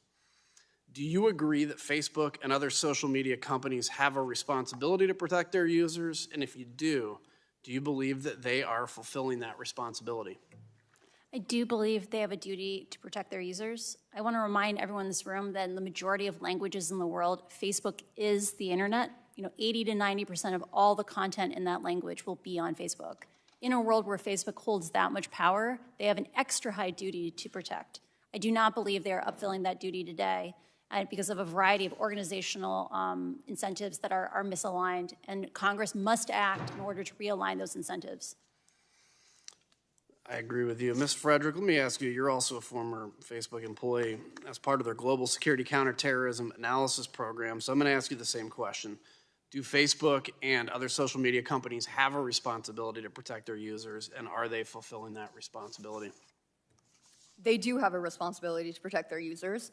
The days of only blaming the addict and letting the dealer get off scot-free are over. I think everybody recognizes this at that point. And I want to say in October of 2019, Mark Zuckerberg stood on the stage at Georgetown University and said Facebook was going to be the platform that stands up for freedom of expression. He has rankly abrogated those values, and the difference between what these companies say and what they actually do is now a yawning chasm. It's been reported and discussed today that algorithms employed by some of the biggest companies tend to lead users to content which reinforces their existing belief, or worse, to which causes anxiety, fear, and anger, all of which have been shown to lead to increased engagement from the user, regardless of their damaging effects. So, Ms. Frederick, given your background, can you describe the national security concerns with the ways in which social media companies design and employ those? And if we have time, Ms. Haugen, too. Yeah, I went to work for Facebook because I believed in the danger of foreign Islamic terrorism. I went to make sure that the platform was hostile to those bad actors, illegal actors, and I think I think we can imbue technology with our values. This is the whole concept behind privacy by design, and you need to let those programmers who actually code these algorithms, they need to be transparent about what they're doing and how they operate and how they impact users as well. I am extremely concerned about Facebook's role in things like counterterrorism or other counter-state actors that are weaponizing the platform.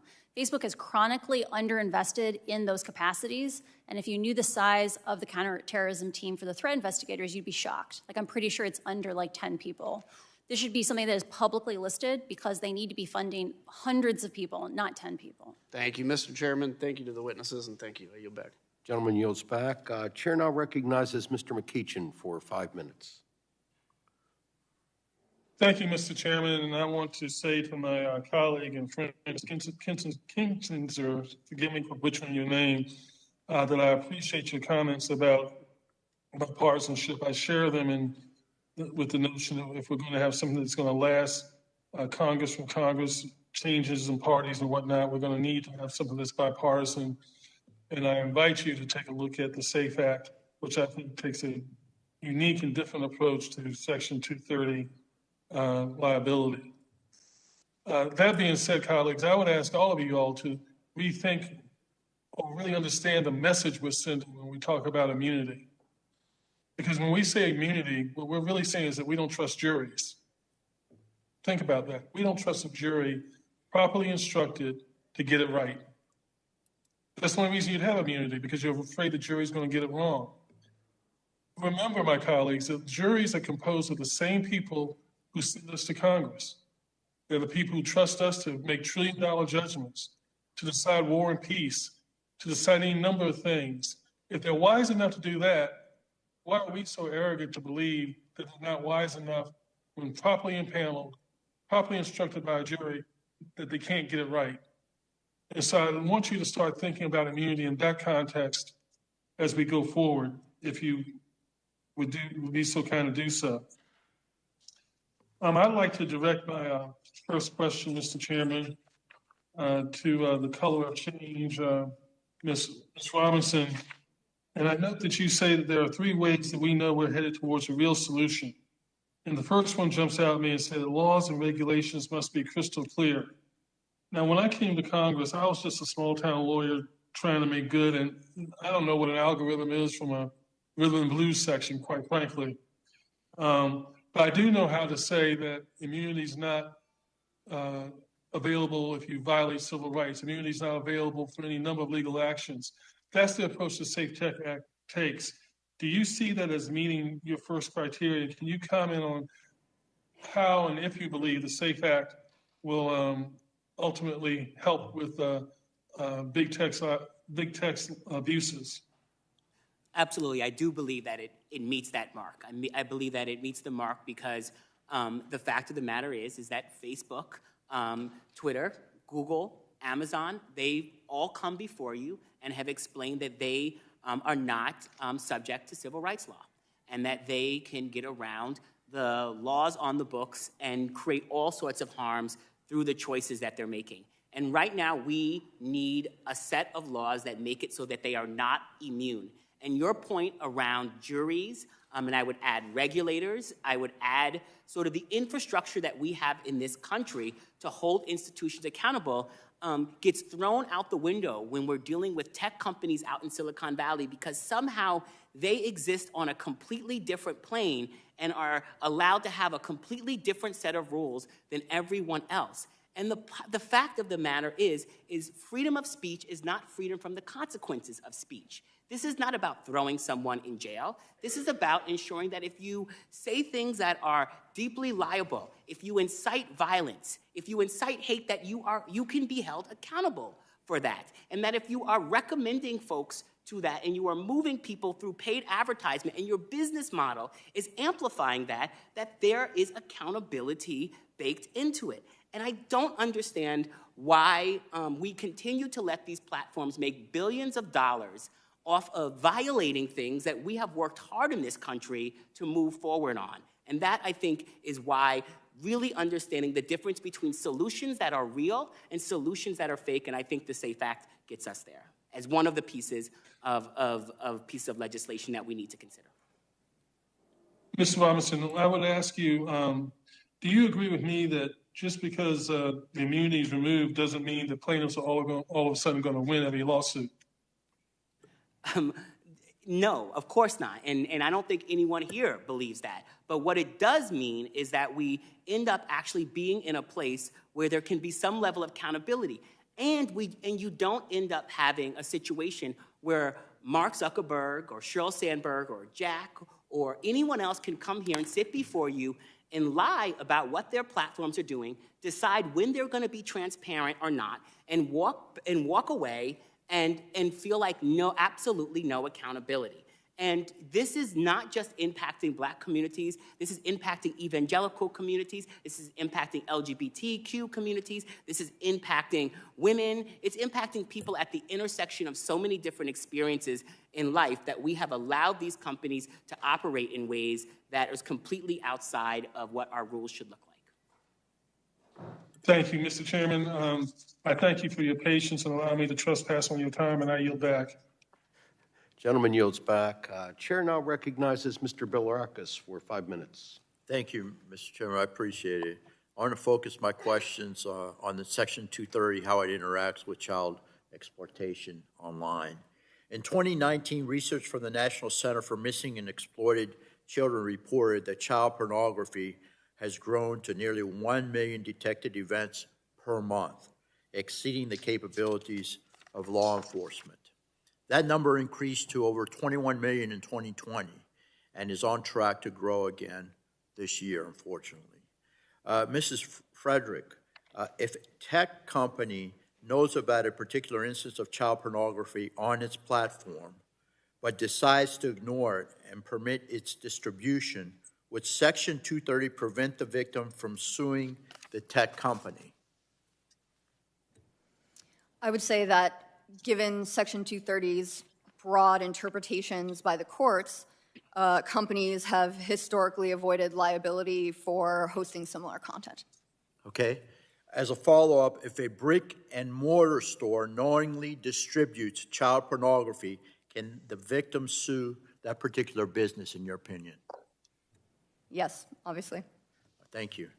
I don't see any reason why we should be giving special immunities, Mr. Chairman, to online platforms that don't exist for other businesses when it comes to a business knowingly exploiting our children and facilitating child pornography. It would be a discredit to us all to allow this to continue, which is why I have a public bill draft. I think you can see that seeks to end this despicable protection. So I request bipartisan support in this matter. I think we have agreement. In general, I believe we have agreement. And this is a very, very informative hearing, Mr. Chairman, and thank you for calling it. I yield back the balance of my time. I know you'll like that. And by the way, the Pirates do have a bright future. Thank you. I can only hope you're right about that, Gus. Let's see. Chair recognizes Mr. Vesey for 5 minutes. Mr. Chairman, thank you very much for holding this very important hearing on 230. It's really timely and critical that we start talking about how we can move the needle on this issue and hold big tech accountable. We know that recent reports demonstrate concerning trends that should put every member of this committee and certainly every member of Congress on alert about the shortcomings of big tech and their repeated promise to self-regulate. I'm optimistic that we can get something done because I really do think that social media platforms are no question a major source of and a dominant source of news now in our lives, whether it's entertainment, personal connections, news, even local news, advertising. All of that happens in the social media world. But we also continue to see social media platforms acting in a problematic way, in some instances even endangering the lives of very young kids. And today is no different. Social media platforms continue to behave without an honest, solution-oriented approach to stop the spread of misinformation, to manipulate public opinion. And we know rampant disinformation about things like voter fraud is still present in our communities. And as this new variant of COVID-19 lurks around the corner, Congress really needs to act now so we can stop the misspread of misinformation around COVID-19 and this new variant that's about to come through. It's very disconcerting to think about some of the things that we're about to hear about this new variant that's just a bunch of BS. And while social media platforms continue to flourish and the number of users they are able to keep on their platform, the number of reported harms associated with social media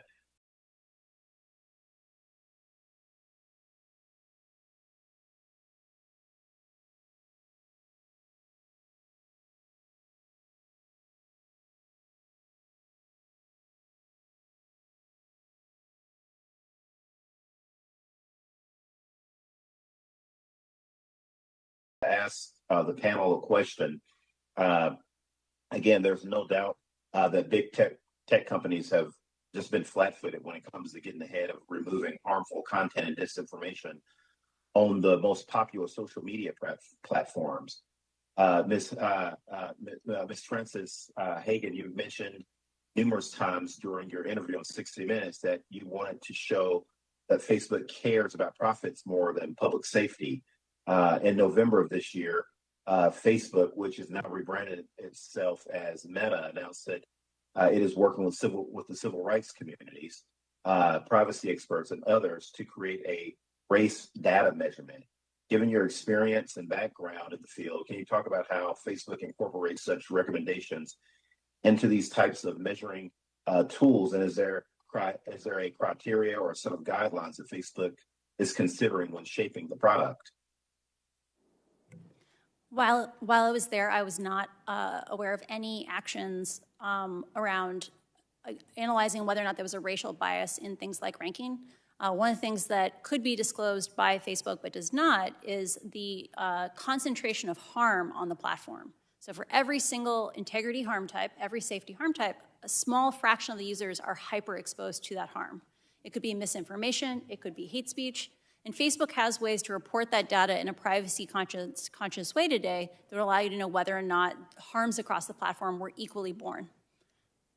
But they don't do it. So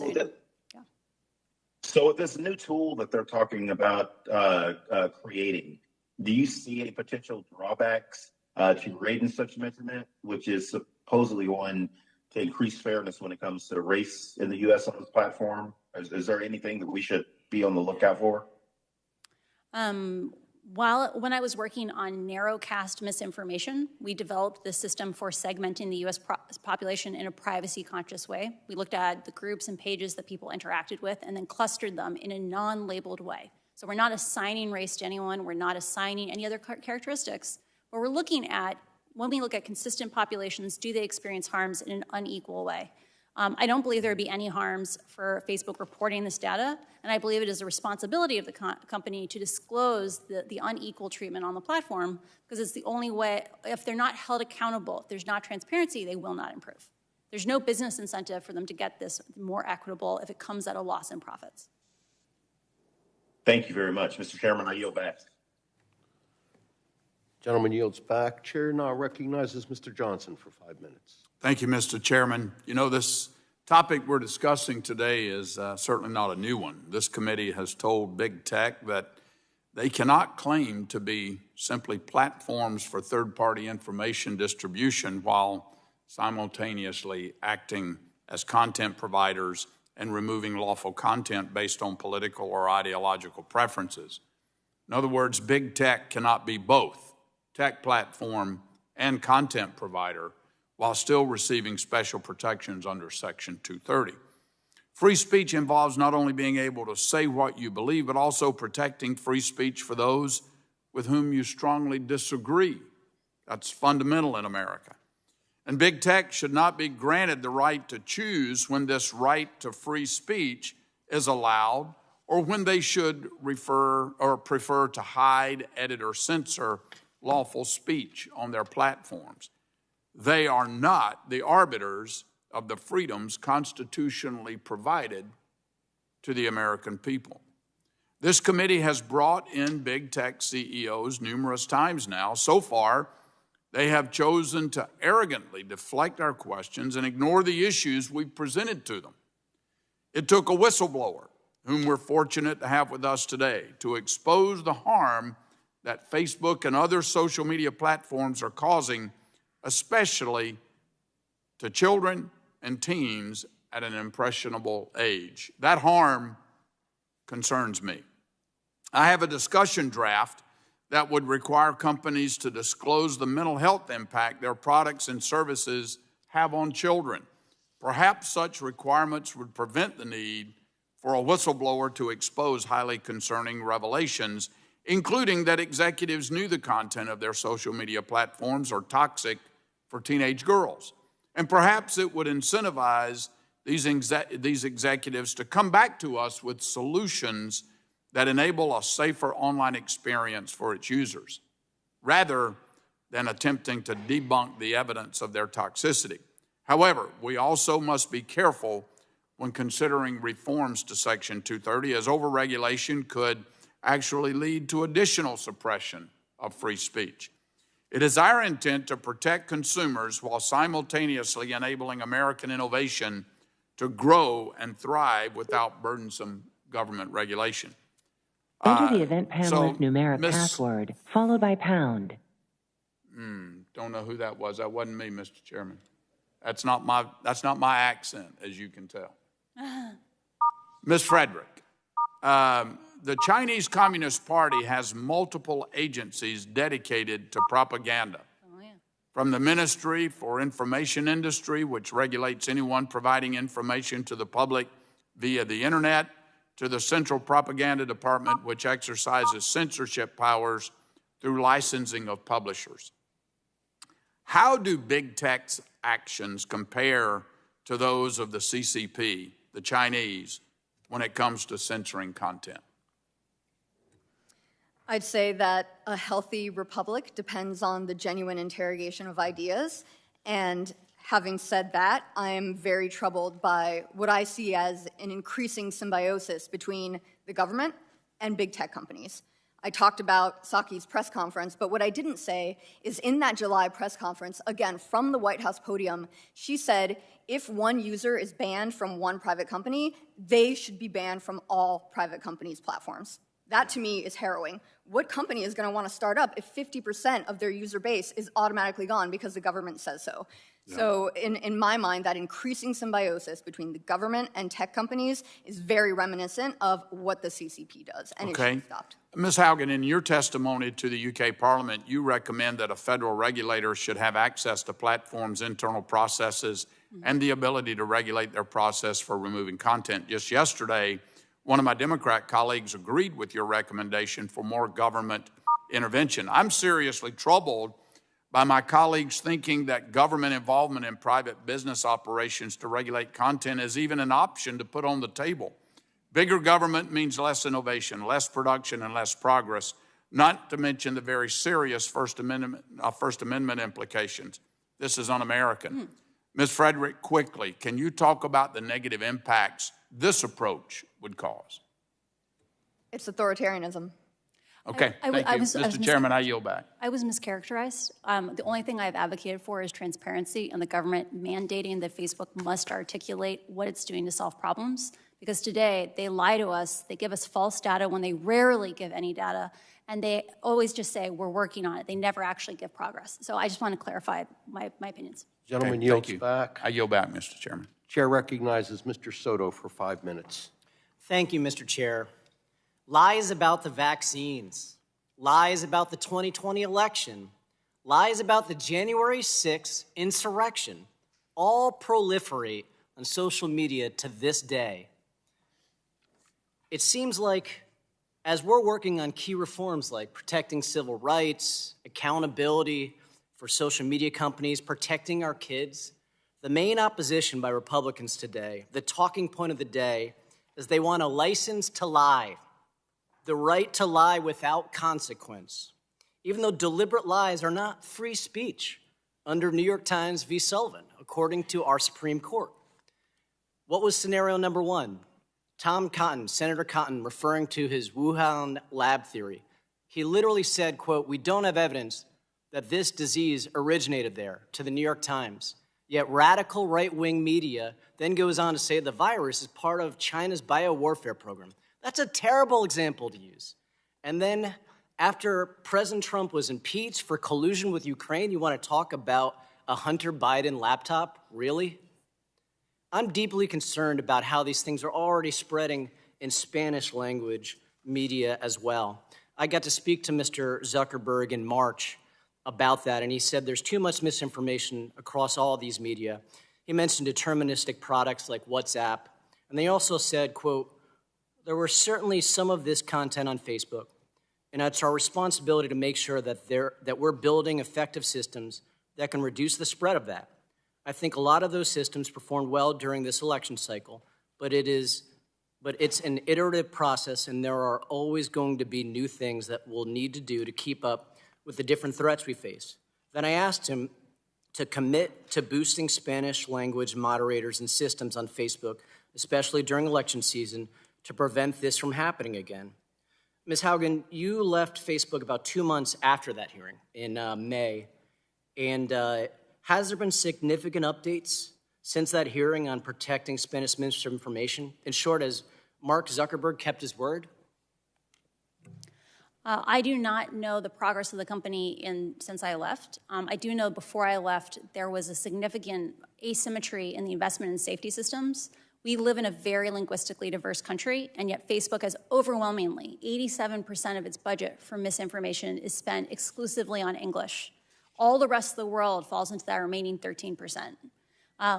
When we live in a linguistically diverse society where there aren't safety systems for non-English speakers, we open up the doors to dividing our country and being pulled apart because the most extreme content is getting the most distribution for those populations.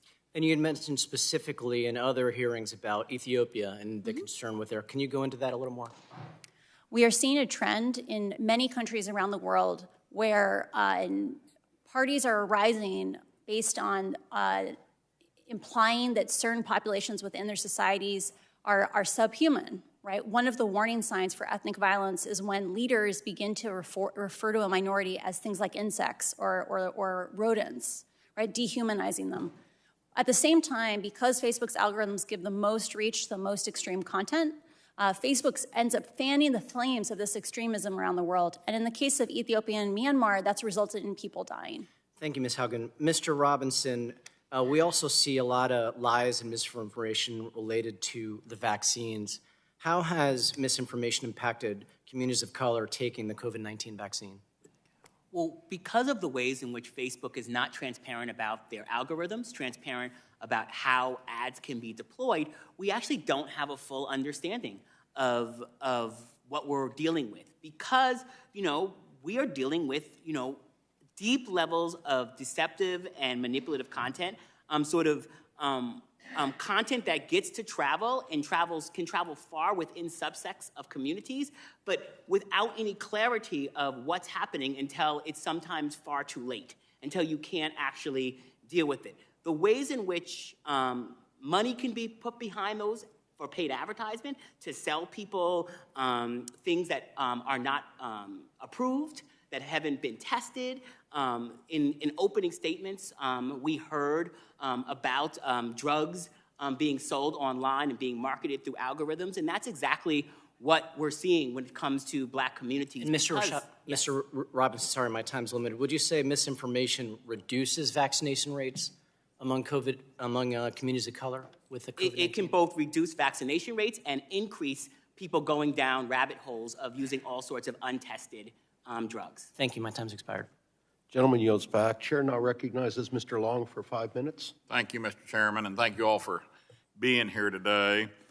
Ms. Haugen, the third pillar of the Big Tech Accountability Platform is addressing Big Tech's relationship with China.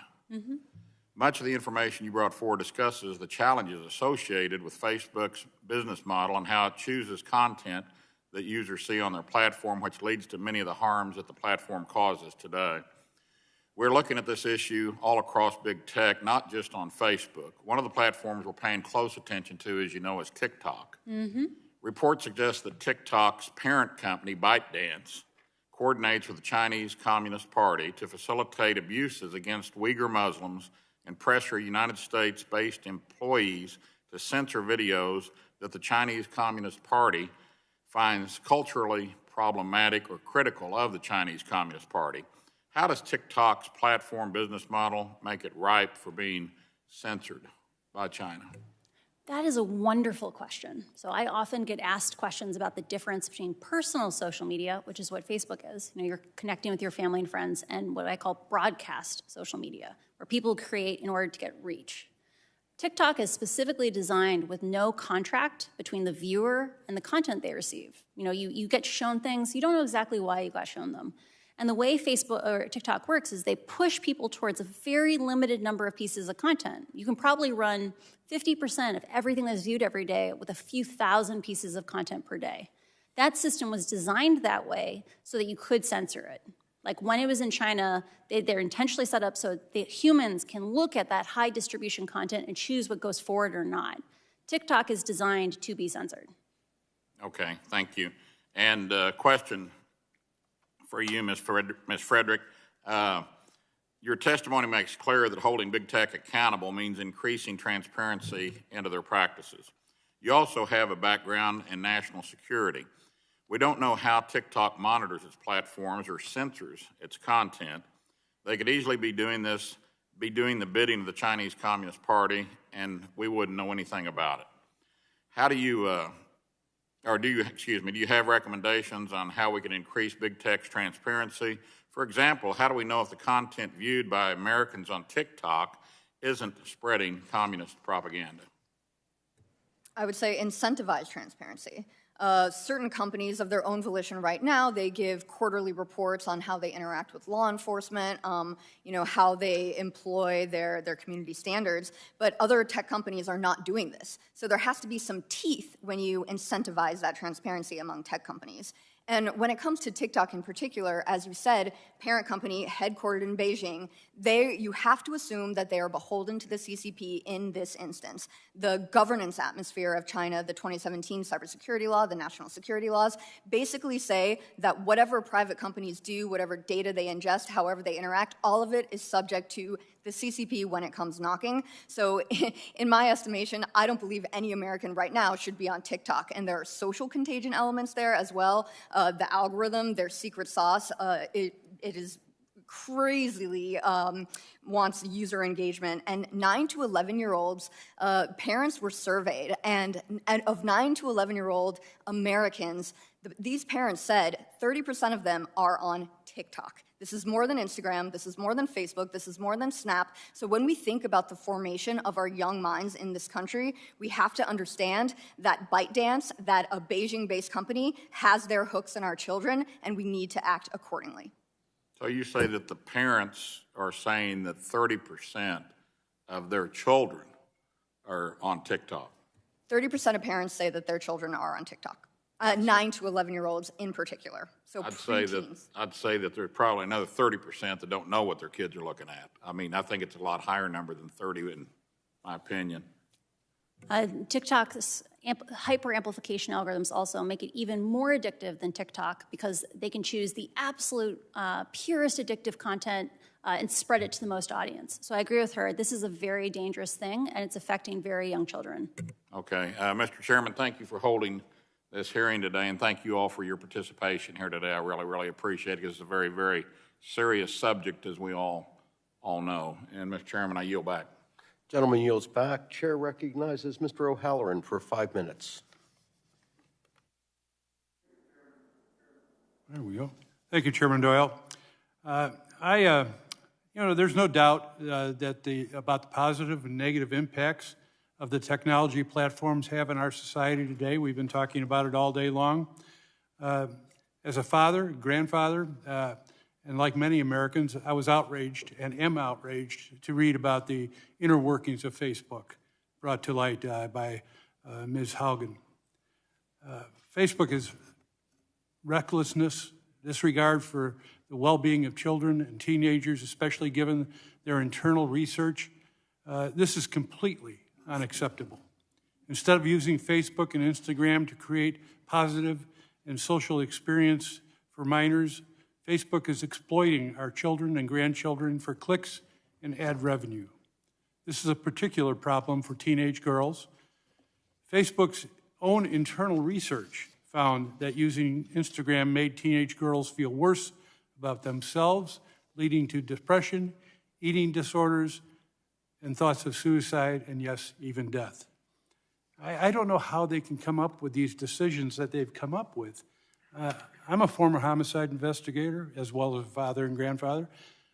I've seen a lot of suicide. I've witnessed a lot of death in our country. And I don't know how somebody can make these decisions knowing the information they knew and the impact it was going to have on the families and children within our society today.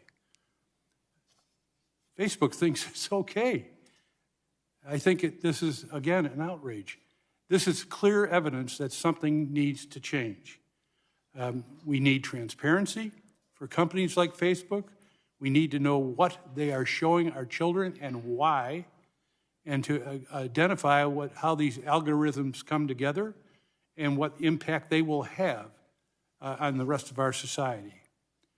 We can't have Facebook and their algorithms taking advantage of our children. Our children and families are more than just out there for corporate greed. Tech corporations also have a moral responsibility to children and families in our country in general. and the rest of the world. Ms. Haugen, can you tell us more about how Instagram uses demographics and a user's search history to serve up content and ads, even if the content and ads are harmful to the user?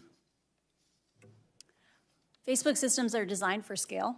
One of the things that has been seen over and over again, in my Senate hearing, they showed explicit examples of this. Facebook does vet ads before they're distributed, but they do it very casually. They don't do it rigorously enough. And as a result, in the Senate hearing, they demonstrated that you can send ads for drug paraphernalia to children, to 13-year-olds, if you want to. There's a lack of accountability when it comes to ads and a lack of detail. The second question is around things like search, like how do those interests then percolate into spirals, like down rabbit holes. When you engage with any content on Instagram, Facebook learns little bits of data about you. They learn what kinds of content you might like, and then they try to show you more. But they don't show you random content. They show you the content most likely to provoke a reaction for you. And Facebook has demonstrated that in the case of things like teenagers, you can go from a search query like healthy eating to anorexia content within less than 2 weeks, just by engaging with the content that you're given by Facebook. Thank you. Mrs. Haugen, Facebook had this data that showed how harmful Instagram is to teenage users. Did Facebook executives really ignore these findings and make no meaningful changes? Did they really decide that their profits were more important than the well-being of our kids? And I'm trying to understand who works at Facebook that makes these type of decisions and why they make them for when they know that they're going to have a negative impact, especially on our children in this society. I think there's two core problems that lead to the situation. The first is that Facebook has an unflagging faith in the idea that creating connections is more valuable than anything else. Bosworth, who's I believe now the CTO of Facebook. That's a faith of greed. That's not a faith of moral responsibility. I don't want to attribute intentions because they believe that connection is so magical that it's more valuable than, say, a kid's killing themselves. Okay. But he's quoted. There was a piece that was leaked a couple of weeks ago where in it he says, it doesn't matter if people die. We are going to advance human connection. The second question is, how can these decisions be made over and over again? Facebook has a diffuse responsibility. Like when Antonia Davis appeared before the Senate, she couldn't name who was responsible for launching Instagram Kids or who would make that decision because Facebook's organizational structure has no one who is responsible for anything. They always say this committee made the decision.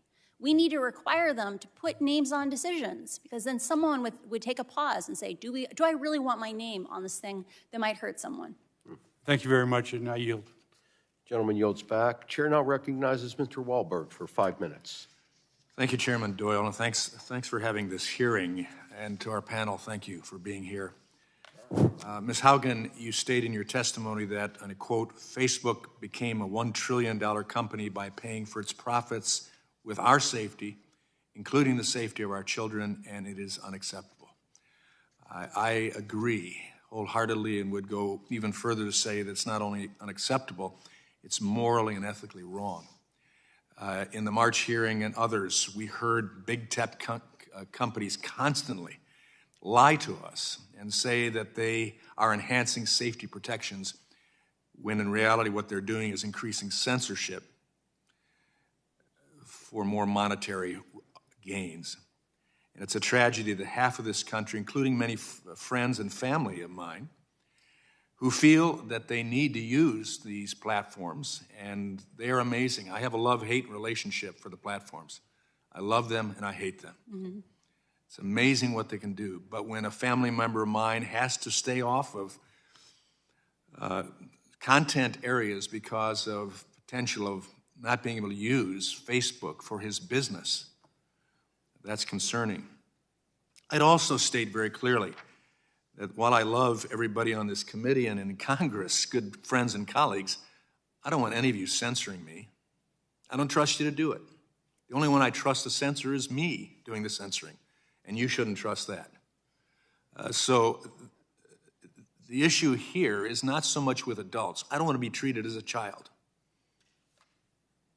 I want to be accountable for what I believe, what I read, and what I accept. And so that's an adult issue. But kids, it's a different story. As a parent of now grown 3 kids, my wife and I did creative things to try to keep them from using the TV when we were gone. But now with my grandkids, 6 of them young children, it seems nearly impossible to keep kids away from harmful digital content, and that's where I have my major concerns. Facebook knows that its platforms cause negative mental health impacts on young users, and yet they continue to exploit children for profit while selling parents a bill of goods and selling us a bill of goods. They refuse to abandon Instagram for kids, saying they believe building the app is the right thing to do. They've said that in front of us. But it's not just Facebook. Google, TikTok, and Snapchat have built empires in collecting and selling our children's data and have become havens for predators seeking to exploit and lure vulnerable populations. As the lead sponsor of the only bipartisan bill in the House to update the Children's Online Privacy Act, I'm very worried about the harm TikTok poses to our kids and the national security threat that its Chinese Communist Party-backed mothership ByteDance poses to our democracy. Recently, before the Senate Commerce Committee, a TikTok executive was unable to distinguish what American data may fall into the hands of mainland China. Ms. Haugen, I understand you have a background in both of these realms. Can you please give us a sense of the threat this entity poses to our society and to our children? There have been past scandals, even in the last year or two, regarding TikTok, where TikTok banned all content from disabled users and from homosexual users to protect them from bullying. When you have a product that can be so thoroughly controlled, we must accept that if ByteDance wants to control what ideas are shown on the platform, the product is designed so that they can control those ideas. They can block what they want to block. There's nowhere near enough transparency in how TikTok operates, and I worry that it is substantially more addictive than even Instagram because of its hyper amplification focus. Mm-hmm. Thank you. Ms. Frederick, it's become abundantly clear that big tech will not enact real changes unless Congress forces them to. I have great concerns about that. But it's clear they can lie to us. They'll keep doing that. They have no intention. So, Ms. Frederick, I've led a discussion draft that would carve out Section 230 liability protections for reasonable, foreseeable cyberbullying bullying of kids under 18, meaning there would need to be an established pattern of harmful behavior for this to apply. Do you think this approach will actually force big tech platforms to change their behaviors? Why or why not? So I think there are a couple of benefits and challenges to something like this. The benefit is that it would address genuine problems on the platform. But you run into some issues when it comes to the definition. So you want to make the definition linked to a standard and as tight as possible, because we see what definition inflation looks like. I was in a room in Orlando, Florida, talking to a bunch of grandmothers, nobody under probably 60, and I asked them, given Facebook's rollout of a pilot program on extremism and creating that friction between extremist and potential extremist content, almost every single one of them raised their hands because they got that extremism warning, that they potentially engaged with extremism or know an extremist. That definition inflation is a critical problem, so I think if you tighten up that definition, make it as tight as possible, I think it will go far in redressing some of these problems that exist on the platform that are actually genuine. Thank you, and I yield back. Gentleman yields back. Chair recognizes Ms. Rice for 5 minutes. Thank you so much, Mr. Chairman. I really want to thank you for having this hearing. You know, I can't believe that we are, I mean, I'm very happy that we're here discussing potential future legislation, but I believe that the level of congressional inaction when it comes to anything social media company related is astounding, and it is our greatest national moral failure. I am not a parent, but I'm one of 10 kids, and I can tell you if my mother had to police 10 children using TikTok and Instagram and Facebook, I mean, I don't know what she would have done. So, and I'm loath to, I don't mean to be critical of anyone's parenting, but one thing that we should listen to when it comes to all of these social media honcho bigwigs, none of them let their own children use any of these platforms. None of them. So why do we? I really hope, and I'm grateful for all the witnesses here today, I really hope that we can come up with legislation that will once and for all send a message to these social media platforms that have taken over every aspect of our life, not just here in America, but across the planet, finally to put some bite in the law. I spent 9 years as the elected DA in my home county before I came to Congress, and I was in a unique position to understand where the law failed to address antisocial behavior. We know now, right? And then I would go to Albany and say, okay, we need to get this law to protect this, to do that. And I understand that it takes a while to do that kind of thing, to come to a consensus. But I'm hearing overwhelmingly from my colleagues on both sides of the aisle today that we all understand the urgency to do something in this instance. So, Mr. Steyer, I would like to ask to start with you. You know, it was the Wall Street Journal that published an article, and I think, Mr. Chairman, you might have made reference to this article that was published in September that was titled, "Facebook Knows Instagram is Toxic for Teen Girls, Company Documents Show." We've talked a lot about this today. But it was really disturbing to learn that and to read internal communications from Facebook employees and managers that showed that they were fully aware of how their algorithms harm young users, but that they continue to curate content in that manner anyway. Mr. Steyer, can you please maybe explain a little deeper why teen girls are particularly vulnerable to this cycle of emotional and or psychological manipulation online? I don't think it's fair to talk about teenage girls in kind of isolation when there are so many different groups who are impacted negatively by these social media companies and their algorithms. But it's important that we help educate young girls to tell them the truth about what information is beating them in the face and affecting their lives, their very lives. So if you could just, Mr. Steyer, expound a little bit more on that, because it's important that children, the actual users who are the victims here, and they are victims, understand. You're absolutely right, Congresswoman. And you're absolutely right, too. First of all, the reason Instagram is such a powerful platform is it's comparative. So kids and teens constantly compare themselves to each other. It's the essence of their self-esteem. It's the essence of how they grow up. We all understand this because we all were kids and teens at one point. So it's why the platform is so powerful. I think the second point is you're absolutely right that this has to be a bipartisan issue. And quite frankly, I would like to say to this committee, you've talked about this for years, but you haven't done anything, right? Show me a piece of legislation that you passed. We had to pass the privacy law in California because Congress could not, on a bipartisan basis, come together and pass a privacy law for the country.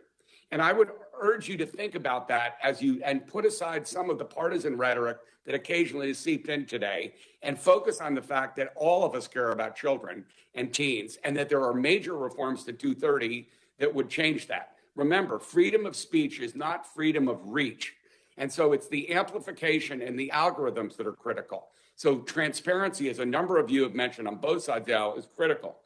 And the other thing I want to say to your very good question, Congresswoman Rice, is that 230 reform is going to be very important for protecting kids and teens on platforms like Instagram and holding them accountable and liable.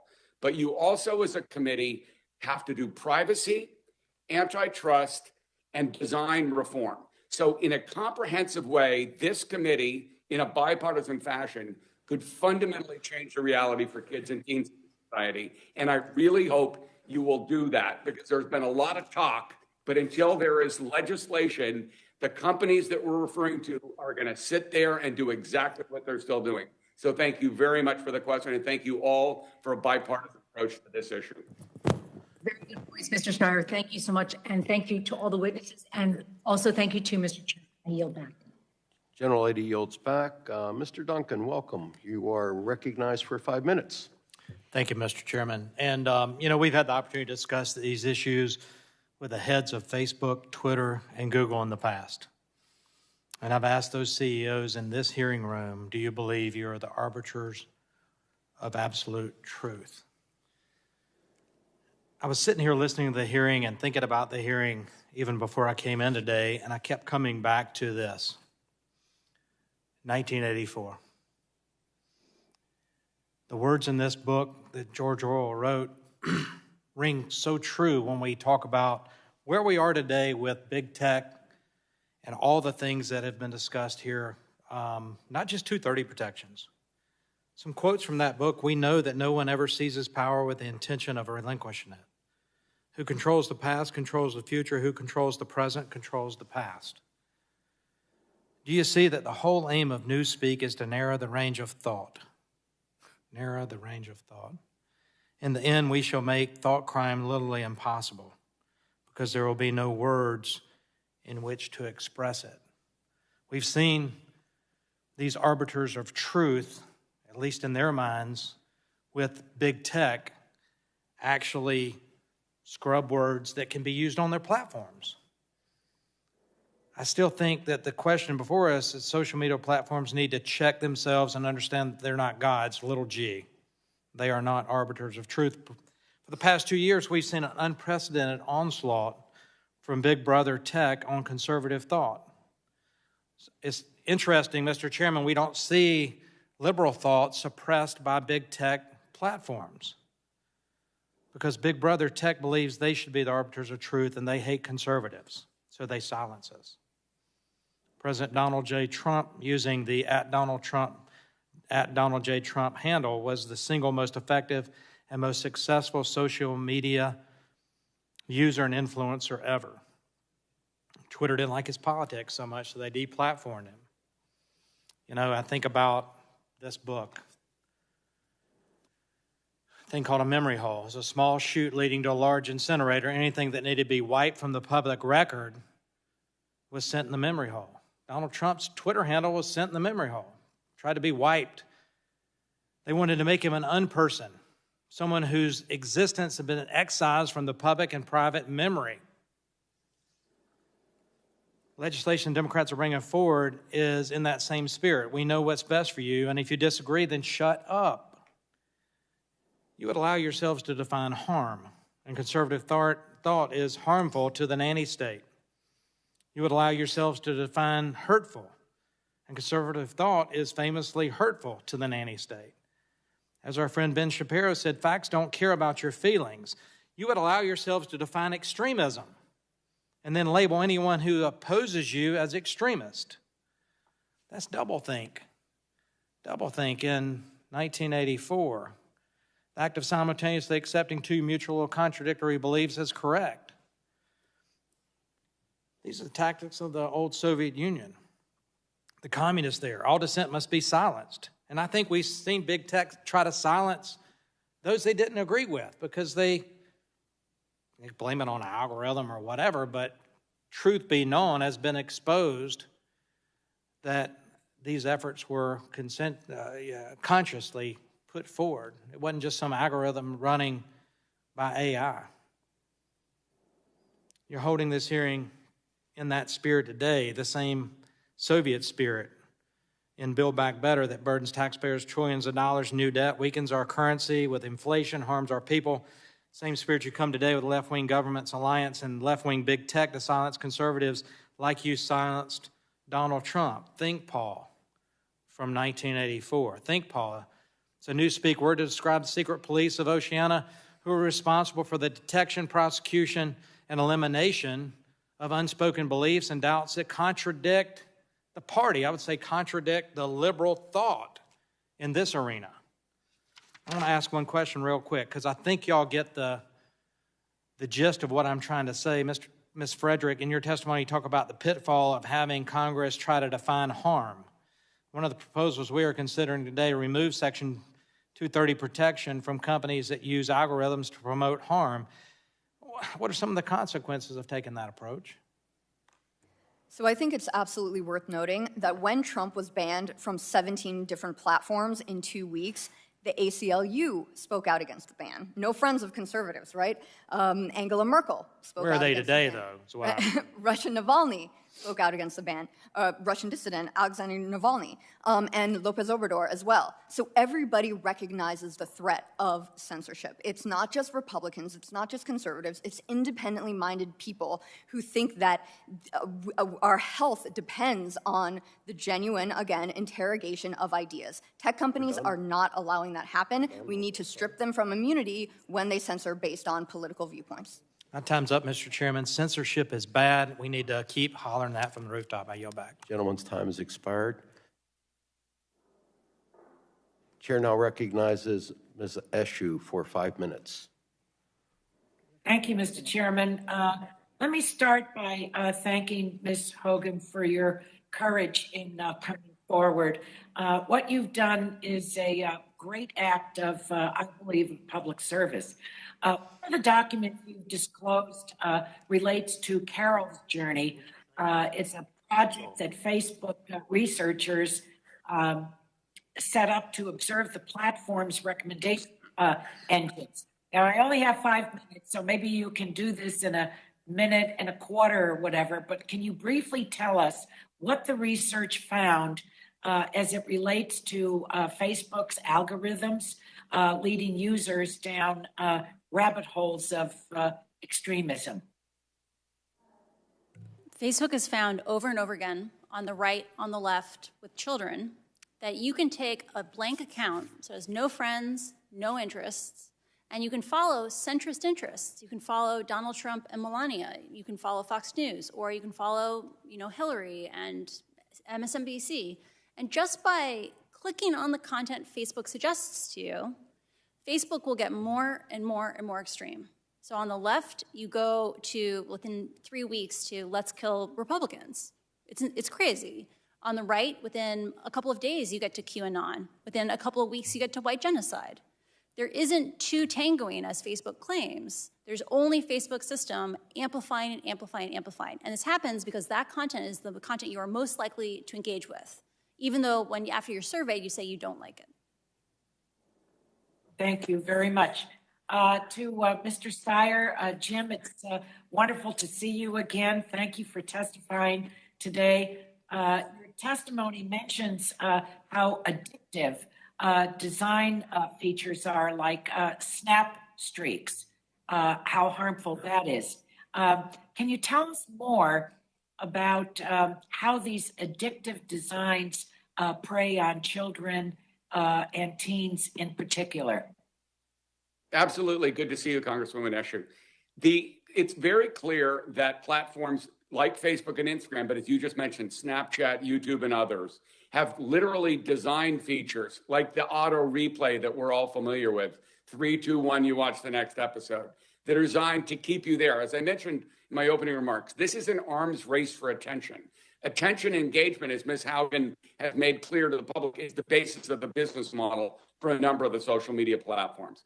And what that does with younger minds, particularly children and teens, less developed minds, is constantly get you to come back because you are being urged in very, very creative and strategic way by very sophisticated engineers to stay on that platform because they make more money. So it's the core of the business model that's at stake here. And the point that has been made repeatedly, and it should be part of the legislation that this committee addresses, is you have to have transparency about the design and the algorithms. Those are separate issues. I believe this committee is going to have a separate hearing next week that's going to go to design issues, Congresswoman Eshoo. They're very important because at the end of the day, if we are able to transparently see how Facebook builds its platform and nudges you, particularly you and all of us, but mostly kids and teens, to stay on their platform, that will change everything. It will also change everything if their liability for that behavior is removed and they're held accountable. So you were onto something big. It's why I said earlier, this committee should take reforms of 230 very seriously and move forward on the legislation, but also look at this in a comprehensive way and include privacy by design and include and the design issues you mentioned. That is what will protect our kids going forward and will make this the first bipartisan effort in Congress in years to protect children. Thank you very, very much, Jim. To Mr. Robinson, I think we're all moved by the examples of civil rights harms that you cited in your written testimony. Can you elaborate on how these are fundamentally issues of product design and business model and not issues of user-generated content? Well, there's all sorts of things that are connected to user-generated content, but the fact of the matter is this is about what gets amplified, what gets moved on the content. Another thing that I do think is important is that companies that don't hire Black people can't be trusted to create policies to protect Black communities. And these companies have time and time again have made a choice not to hire Black people. And so the Russians knew more about Black people during the 2016 election than the people at Facebook. And so the disinformation that was allowed to travel on their platform was a direct result of choices that they've made. And so the only other thing I'd like to add is that your bill, in terms of this comprehensive sort of set of things that we need, your bill, the Online Privacy Act, which creates a data protection agency, is also incredibly important because we need infrastructure in our government to actually be able to meet these 21st century needs. Thank you very much. I yield back, Mr. Chairman. Gentlelady yields back. Chair now recognizes Mr. Curtis for 5 minutes. Thank you, Mr. Chair and Mr. Ranking Member and our witnesses. It's very interesting to be with you today. I think we understand censorship. It's an easy concept. The suppression of speech, public communication, or other information. When we think of censorship, we generally refer to limiting of objectionable, harmful, obscene, or dangerous information. Censorship can be dangerous because its intent is to control thought. I'm not sure we understand the other side of this as well. Now, we've talked about it, and I'm not going to give you any new ideas, but I'm going to talk about it in a slightly different way today. And that is the attempt to control thought by presenting or feeding objectionable, harmful, obscene, or dangerous information. As I was preparing for this, I could not think of a word of the opposite of censorship, right? That's what I was trying to come up with. And it dawned on me, there are words: brainwashing, propaganda. We have done this in war. We've dropped pamphlets across enemy lines to influence people's thoughts and behaviors. We've had radio stations infiltrating behind enemy lines. That's what this is, isn't it? I'd like to look at this through a slightly different lens, which is the algorithm transparency that we've talked about, and customers having the ability to tailor their social media experiences based on what they want and not what the social media giant wants. In my problem, it's the content presented to people without their consent with an accompanying agenda. That's the biggest problem. Ms. Frederick, can you define in simple terms that everybody can understand back home what an algorithm is and how social media uses it? So algorithms are codes built by programmers, designed by programmers, that basically take information, so the input, however these are designed, whatever data is labeled, et cetera, and produce an output that has an effect. So input to output algorithm, built by people. I think that is a critical element, is they are built by people. Companies can't hide behind the algorithms. They're not just automons that go forward. They are built by people. I paid for a substantial amount of a PhD of my son, who's a data scientist. He has worked for a grocery store chain in predicting a rush on milk and eggs and things like that. Is it possible, when we talk about transparency, do we really have the ability to give the average lay person a view into these algorithms in a way that they really can understand what they are? I think to some degree, and the previous witness was just talking about privacy by design, privacy-preserving technology. So there are ways to actually design these programs, to design these machines that are imbued, again, with values like privacy. So there is a way to manipulate them, and people should know if they are being manipulated. I think what you're saying, if I understand it right, you tell me if I'm wrong, is that these algorithms could be created to manipulate in a harmful way the way people think. It's happened before. Are there any examples that come to mind just quickly that you could share that we would all understand? I think we're all familiar with the Facebook files and the documents that have been released that talk about the design of these algorithms and how they were manipulated starting in 2018 to increase engagement. Could an algorithm be created to influence the way a person votes? It could contribute to their cognitive processes and the decisions that they eventually make in the voting booth. Should somebody have protection from the law who creates an algorithm to determine how somebody votes? And I'm not sure I know the answer to that myself. I think that's why we're here today, right? But that's what's happening, isn't it? I think in questions that run up against very serious debates, I think individual liberty and individual freedom in general should always be paramount. If there's a bad actor, not the companies themselves, whose intent is to influence how somebody votes, let's hypothetically say Russia, and a company facilitates their intent and their agenda, should they be protected from the law? I think you run into a problem of attribution here when the strategic intent of these nation states blend with patriotic netizens, when they blend with hacktivists, when they blend with people who just want to be chaos agents in general. I've got 7 seconds. Let me try to make a point. We have a town square, right? People can post things in this town square. Everybody understands that. I was a mayor. I could we could have that. It's very complicated if I, as the mayor, decide I'm going to take some things down and I'm going to take some things and duplicate them and put them back up. And it's that simple, right? I think what we're talking about is where are the boundaries in this and how do we find the boundaries? Chairman Doyle, may I briefly comment something? Yes, very briefly. In 2018, when Facebook made that change, political parties across Europe from a variety of different political indications said, we were forced to change our positions to more extreme things on the left, on the right, because that's what now got distributed. We saw a difference in what we could run. The idea that our political parties now have the positions they can take influenced by Facebook's algorithms and the changes, that influences the elections because it controls what we get to even vote on in the ballot box. Gentleman's time has expired. Mr. Chairman, thank you. I yield back. Chair now recognizes Ms. Matsui for 5 minutes. Thank you very much, Mr. Chairman. And first of all, I want to thank you for holding this legislative hearing today. This is really not the first time that our subcommittee has met to consider needed updates to Section 230, and it certainly won't be our last. While our discussion today can and should be measured and fact-based, we cannot lose sight of what brings us here today, a crisis exacting an immense human toll and undermining our shared democratic values.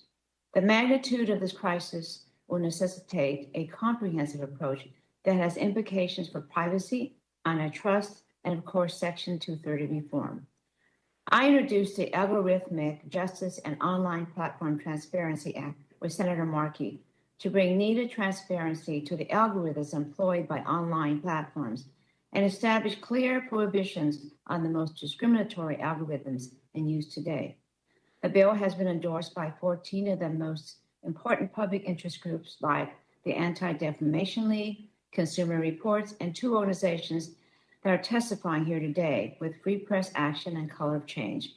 I'm hopeful my bill will be included on the agenda for Consumer Protection Subcommittee hearing on the 9th. You know, like many parts of this country, I represent a region that is suffering from an acute shortage of affordable housing. That's why it's so alarming for me to see case after case of discrimination and housing opportunities online. Recently, the Department of Housing and Urban Development took action against Facebook over concerns that its targeted advertising platform violates the Fair Housing Act by encouraging, enabling, and causing unlawful discrimination by restricting who can view housing ads. Mr. Robinson, as a simple yes or no to set the stage, in your experience, are the big tech algorithms and practices disproportionately impacting people of color? Yes. Thank you. I think it's important to reiterate that fact to frame our discussion. My Algorithmic Justice and Online Platform Transparency Act establishes an interagency task force composed of a broad group of agencies including the Federal Trade Commission and Housing and Urban Development, to investigate the discriminatory algorithmic processes online. Mr. Robinson, when it comes to enforcement, do you believe including sector-specific expertise like HUD for housing is important to effectively document and police instances of discrimination within specific industries? Yes. Mr. Robinson, are you aware of instances in which Facebook or other platforms have designed their products in a manner that allow advertisers or sellers to discriminate in ways that are inconsistent with this country's anti-discrimination laws? Yes, and I've spoken to them about it directly. Okay, fine, thank you. I'm very concerned about youth mental health. I mean, I have grandchildren, teenagers, and I really see the fact that they're so connected to their social media through their devices. Now, recent revelations from our witnesses here today, Ms. Haugen, confirmed that many of us already knew to be true, that social media is harming the mental health of America's youth, especially pernicious for teen girls, and that Facebook is aware of the problem. The results of these internal documents speak for themselves. Teens blame Instagram for increases in anxiety and depression. Instagram made body image issues worse for 1 in 3 teen girls. Ms. Haugen, clearly there is a potent mix of psychology and engineering at play here. Can you describe, or can you tell me about the backgrounds of the employees that these companies hire to help them exploit youth psychology with targeted algorithms? Facebook employs researchers who have PhDs who may or may not have expertise specifically in child psychology. And there are specifically advocates who work with external partners to develop things like the interventions on self-harm. The question, though, is how much does that actually reach people? When I was there was a dashboard for the self-harm dashboard, which Facebook loves to promote, and it was only being shown hundreds of times per day. There's a question of what scale of intervention should Facebook be doing, and I don't believe Facebook is acting strongly enough to protect our children. Okay, well, thank you very much. And I really thank you very much for what you've done too. So I yield back.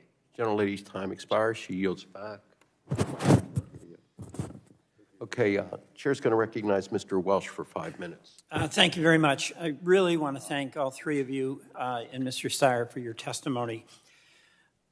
The clarity with which you presented the dynamic that now exists is overwhelming, and I think shared on both sides of the aisle.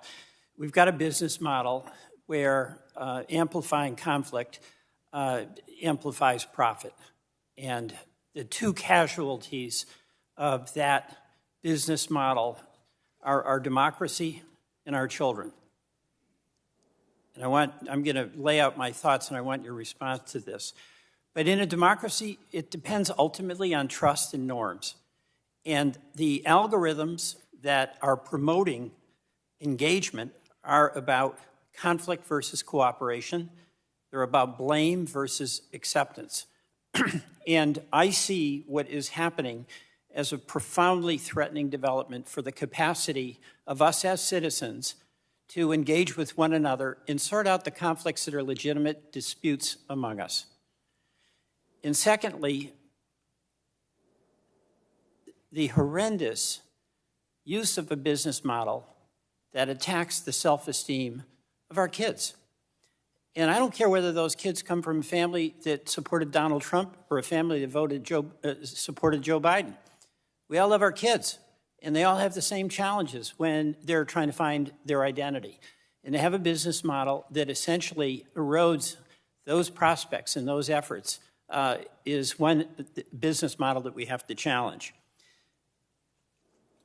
My view on this is I've listened to you and also heard the proposals that I'm supportive of from my colleagues, is that we need more than one-off legislation to address what is a constantly evolving situation. And in the past, our government, in order to protect the public interest and the common good, has created agencies. like the Interstate Commerce Commission, like the Securities and Exchange Commission, an agency that is funded, that is staffed with experts, that has capacity for rulemaking, and can engage in the investigation, just as an example of algorithms. So my view is that Congress needs to establish a commission, which I'm calling the Digital Markets Act. It would set up an independent commission with 5 commissioners. It would have civil penalty authority. It would hire technology experts to oversee technology companies. It would test algorithms and other technology to ensure that any technology is free from bias and would not amplify potentially harmful content. The commission will be authorized to engage in additional research on an ongoing basis that's needed for us to have oversight of the industry.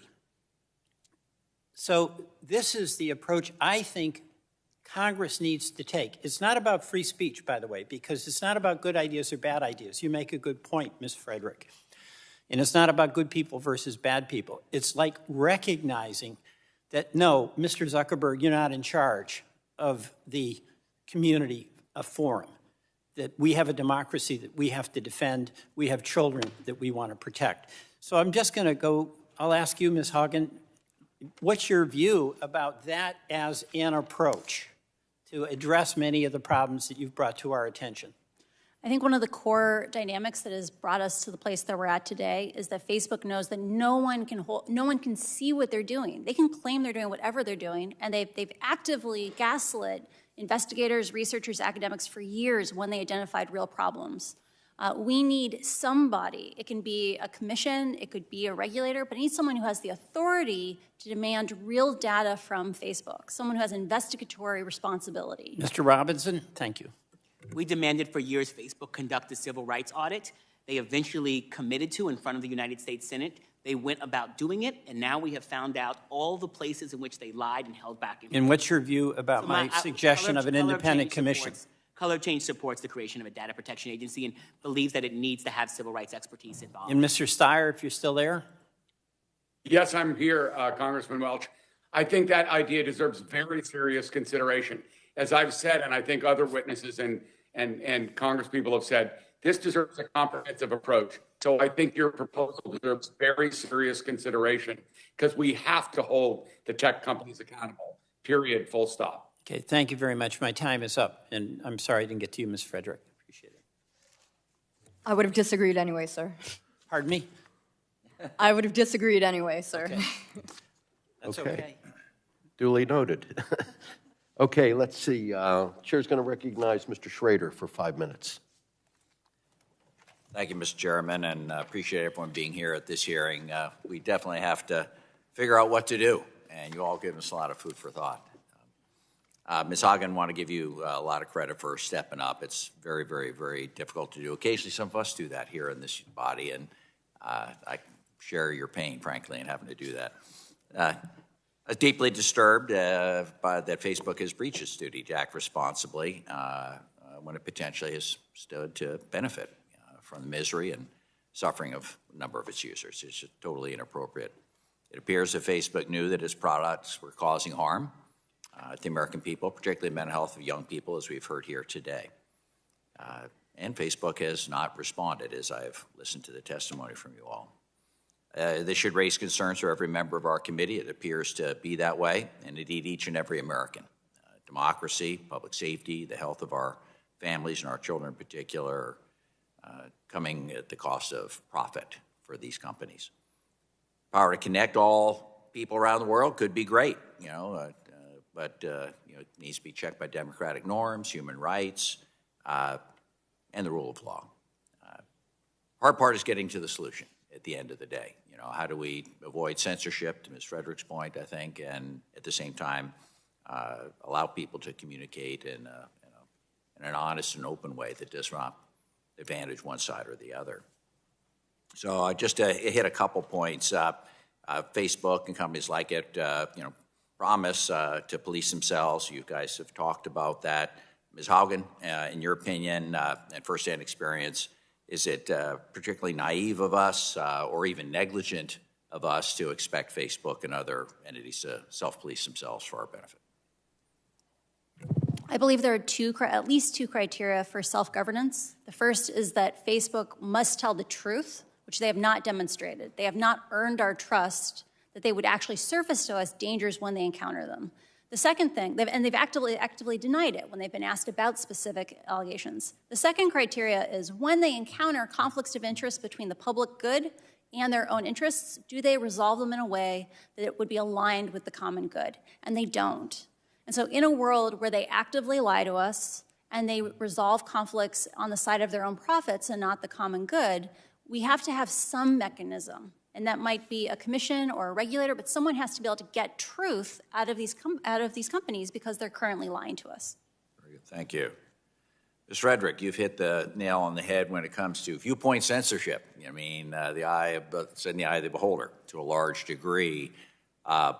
So how do we deal with that? Based on your experience and your extensive research and firsthand history, what is a way to get at avoiding viewpoint censorship, but again, getting the clarity that you all have spoken to on the panel here? I think, put simply, you anchor any sort of legislative reforms to the standard of the First Amendment. So what the Constitution says, again, these rights are given to us by God. They were just enshrined, put on paper for Americans in the Constitution. So you make sure that any sort of reforms flow from that anchored standard to the First Amendment. Okay, that sounds like it's easier said than done, though, I'll be honest with you. Ms. Haugen, again, you talked about, I think in one of your testimony, that they know how to make it safer. So how should they make it safer? What, in your opinion, are some of the reforms that you would suggest? You've alluded to some already. We've spent a lot of time today talking about censorship. One of the things that we forget is that when we focus on content, on language, that doesn't translate, right? That you have to do the solutions place by place by place, language by language, which doesn't protect the most vulnerable people in the world. That's places like what's happening in Ethiopia right now, which has 95 different dialects in their country. What we need to do is make the platform safer through product choices. That's things like, imagine Alice writes something, Bob reshares it, Carol reshares it, so now that's friends of friends. Let's imagine when it got to that point, when it got beyond friends of friends, you had to copy and paste it to share it. Have you been censored? I don't think so. It doesn't involve content. But that action alone reduces misinformation the same amount as the third-party fact-checking program. We need solutions like that, friction, that make the platform safe for everyone, even if you don't speak English.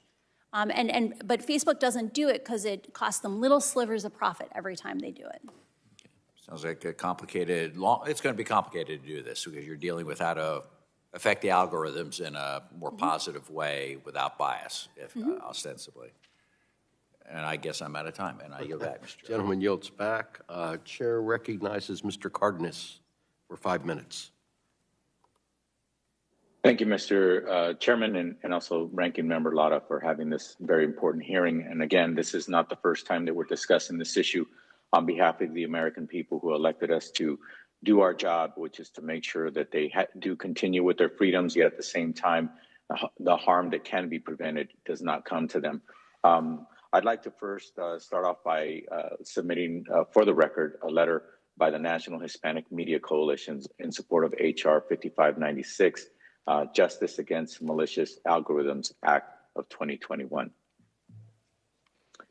And also, I'd like to say to Ms. Haugen, the information you provided to the public about Facebook's internal deliberations and how the company has dealt with or chosen not to deal with some of the more pressing issues it faces has been illuminating to all of us. So thank you so much for your brave willingness to come out and speak the truth. One issue of critical importance to me is the Spanish language disinformation that has flooded social media platforms, including Facebook, but also other social media sites as well. One example is the level of the company's resources dedicated to Spanish language misinformation. In May, Facebook executives told Congress that I quote them, we conduct Spanish language content review 24 hours per day at multiple global sites. Spanish is one of the most common languages used on our platforms and is also one of the highest resource languages when it comes to the content review, end quote. Yet in February of 2020, the product risk assessment indicated that, quote, we're not good at detecting misinfo in Spanish or lots of other media types, end quote. And another internal report warned that Facebook had, quote, no policies to protect against targeted suppression, end quote. Ms. Haugen, in your testimony, you note that we should be concerned about how Facebook's products are used to influence vulnerable populations. Is it your belief that Facebook has blatantly lied to Congress and the American people? Facebook is very good at giving you data that just sidesteps the question that you asked. So it's probably true that Spanish is one of the most resourced languages at Facebook, but when overwhelmingly the misinformation budget, so 87% goes to English, it doesn't matter if Spanish is one of your top funded languages beyond that, if you're giving it just like tiny slivers of resources. I live in a place that is predominantly Spanish speaking, and this is a very personal issue for me. Facebook has never been transparent with any government around the world on how many third-party fact-checkers speak each language, how many third-party fact-checks are written in each language or locality, and as a result, things like Spanish misinformation are nowhere near as safe as it is for English. Okay, so basically Facebook, do they have the resources to do a better job of making sure that they police that and actually help reduce the amount of disinformation and harm that comes to the people in this country? Facebook is on track to make $45 billion of profit in the coming year. Of course, they have resources to solve these problems more effectively than they do today. Facebook loves to come back and say, we spent $5 billion last year, or we're going to, on safety. The question is not how much they currently spend, but whether or not they spend an adequate amount. Currently, they are not keeping Spanish speakers safe at the level they do for English speakers. And that's unacceptable. And so they do have the resources to do better or to do more, and they have the knowledge and the ability and capability to do so. They choose not to. Yes, they have the financial resources, they have the technology, they have chosen not to invest in Spanish, they've chosen not to allocate the moderators or pay for the journalists. They are not treating Spanish speakers equally as they do English speakers. Okay, thank you. Mr. Steyer, given the repeated evidence that Facebook is unable to moderate content with algorithmic and human reviewers adequately, can Section 230 reform change the approach that Facebook and other tech platforms take into moderating content? Yes, absolutely. And in fact, a couple of the bills that have been referenced here, Congressman Cardenas, would actually make major progress on that. In addition, as I said earlier, the privacy by design issues that will be in next week's hearing will cover, and other measures related to reining in Facebook's transparency of algorithms will all work to fundamentally change what's currently going on. And just to echo what Ms. Haugen said, they have the resources, they have the knowledge, but unless Congress holds them accountable on a bipartisan basis, it will not happen. So the ball is really in your court on a bipartisan basis. Gentleman's time has expired. Thank you very much. My time has expired. I yield back. Thank you. Chair recognizes Mr. Carter for 5 minutes. Thank you, Mr. Chairman, and thank all of you for being here. We appreciate this. This is extremely important, as you can well imagine. I want to start with you, Ms. Frederick, and it's kind of just a general question. I think you all realize that we want to keep free speech. With Democrat, Republican, I don't think there's any difference. If you're an American, that's one of the greatest freedoms that we have, and we value that freedom. We all want to keep that, and it is important. But I want to ask you, Ms. Frederick, we also want to ensure that one's free speech is not subject to any kind of political bias, particularly if it's supposedly fact checkers who have a bias against conservative thought or any thought, whether it be conservative or liberal. We just don't want that bias, and it's such a, this is not easy what we're trying to do here. It's not. It's tough. We want free speech, but holy cow, something's got to give here. I just want to ask you, why do you think it's necessary for us to reform Section 230 and to pass laws to keep big tech accountable rather than just rely on tech companies to self-regulate? I'll be quite honest with you. This is my 7th year here, my 4th term, and I've had the opportunity twice to have the CEO of Facebook, of Twitter, and of Google before us in a panel. And I've tried to make it as clear to them as I can. I don't want to do this. You don't want me to do this. So please clean it up yourself so I don't have to do this, because you don't want me to do this. But it seems to go in one ear and out the other. So tell me, why do you think this is necessary? I think you're correct. I think thus far, every tactic that has been tried, it's not working, and the proof is in the pudding. And we see what this self-regulation tactic has wrought. Toxic practices that inordinately harm young American women. You look at, when it comes to TikTok, the one thing that instances of people coming into hospitals developing actual tics have in common, according to reporting from the Wall Street Journal, is that they all follow influencers on TikTok who have some sort of Tourette's tic. So those toxic practices, those behaviors, those social issues that they're exacerbating, plus rampant censorship that you talked about, right now, as it stands, it's a veritable race to the bottom. And so again, I'm going to ask you the same question, give you the opportunity to respond as well. Just why do you think it's necessary? Do you think it's necessary to reform Section 230? And you know, because they're not responding. I've tried it. I've done it twice. I've had them before, the CEOs before me twice, and it ain't working. Mm-hmm. We got to do something. We've talked about over and over again today about the nature of censorship.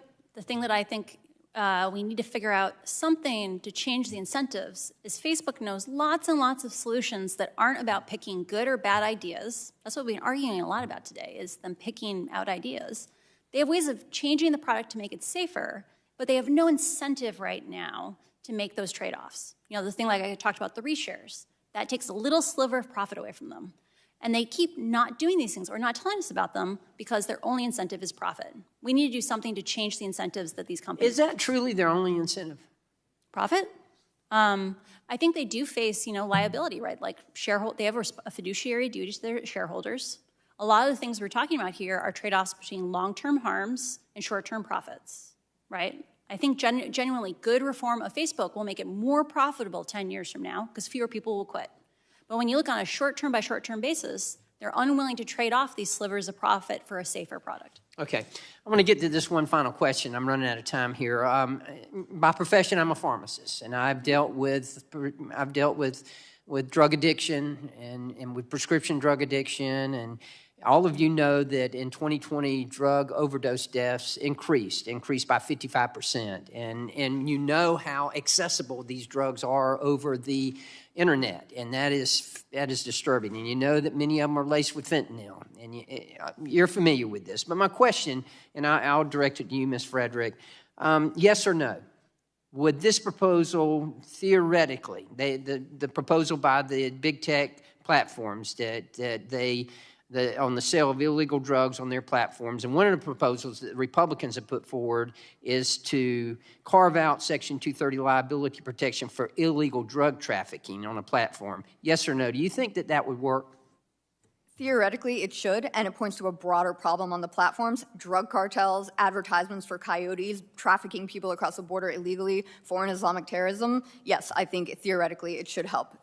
Okay, thank you, and I'll yield back.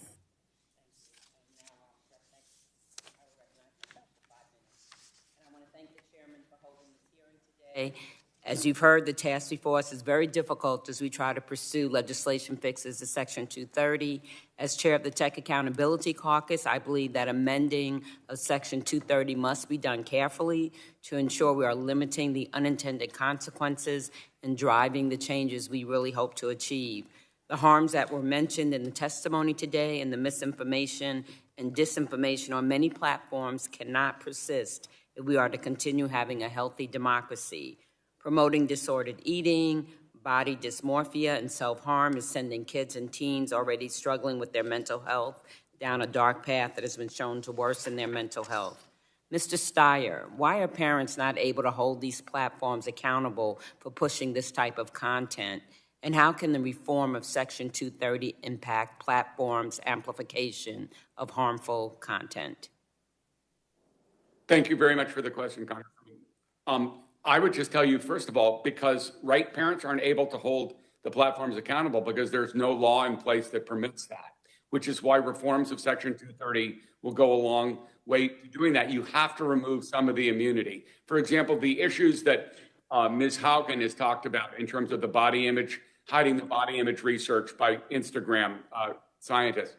I sat with the heads of Facebook a decade ago and told them the very same messages about Facebook. Instagram wasn't as popular then.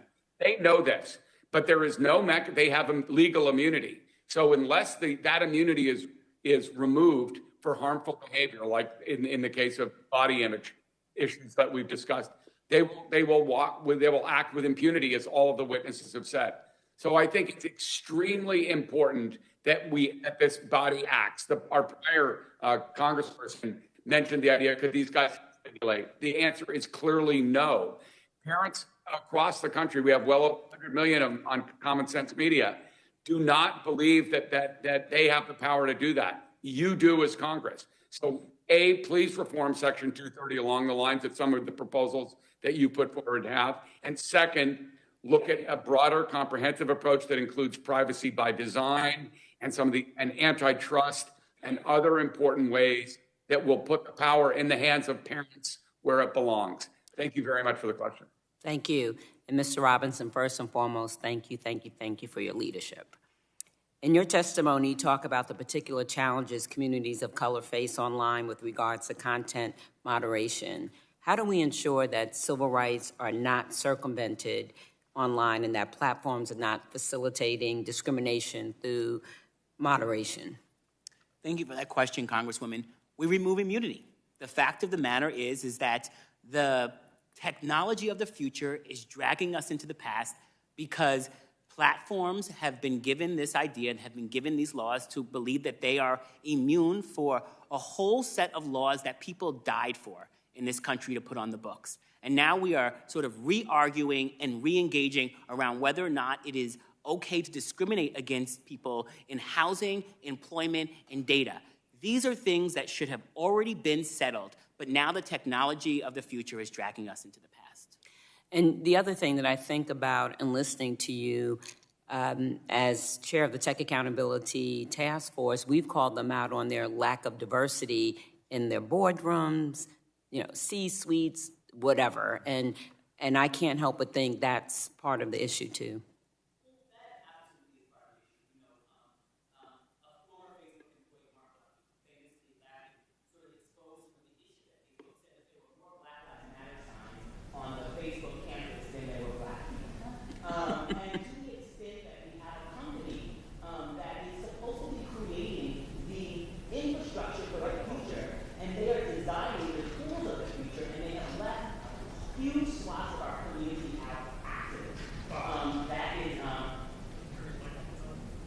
Oh, your mic is on. Microphone was not on, sorry. So they've left huge swaths of communities out is deeply troubling. These are choices these platforms have made. Year over year, we end up getting all sorts of commitments from diversity and inclusion officers at these companies saying they're going to do better. We have asked them to disaggregate their data. Sometimes they'll say, oh, we're at 2% or 3% black, and then we ask them to disaggregate, and then we'll find out that the numbers that they'll be including bus drivers and cafeteria workers who are fighting for a living wage inside of those numbers. And so the fact of the matter is these companies are making choices every single day, and they're giving lip service to diversity, lip service to inclusion, and then creating all sorts of technologies that harm us all. Thank you so very much. My time is up. Could I add a tiny sliver? It's even worse when we talk about international representation from the global south. Facebook has built the internet for the global south. For majority of languages in the world, Facebook is the internet. 80 to 90% of that content in their language, and they have almost no representation from the global south. Thank you. Thanks, Rob. Who's next? Go ahead. Recognize Mr. Mullen. I'd like to recognize Mr. Mullen now. Thank you, Madam Chair. I'm going to try to be pretty quick here. We've been talking about Section 230 and the protection that that these companies seem to hide behind, and some of the abuse. And I'm not trying to play politics here. I'm just bringing up, what has happened just in the last week. And underneath Section 230, it's supposed to be the town square where you can post anything and no one's held responsible for it. And in those parameters, obviously you can't make a direct threat or a death threat at somebody, and these platforms that took it a little bit farther to show extremist views. But they're becoming political platforms, and we know this. And so this is kind of what I wanted to bring about. Miss Frederick, as you know, Google recently prohibited abortion pill reversal advertisement that was supported by pro-life organizations. Then they turned around and allowed advertisement to continue for medication-assisted abortion pills to support pro-life or pro-abortion groups.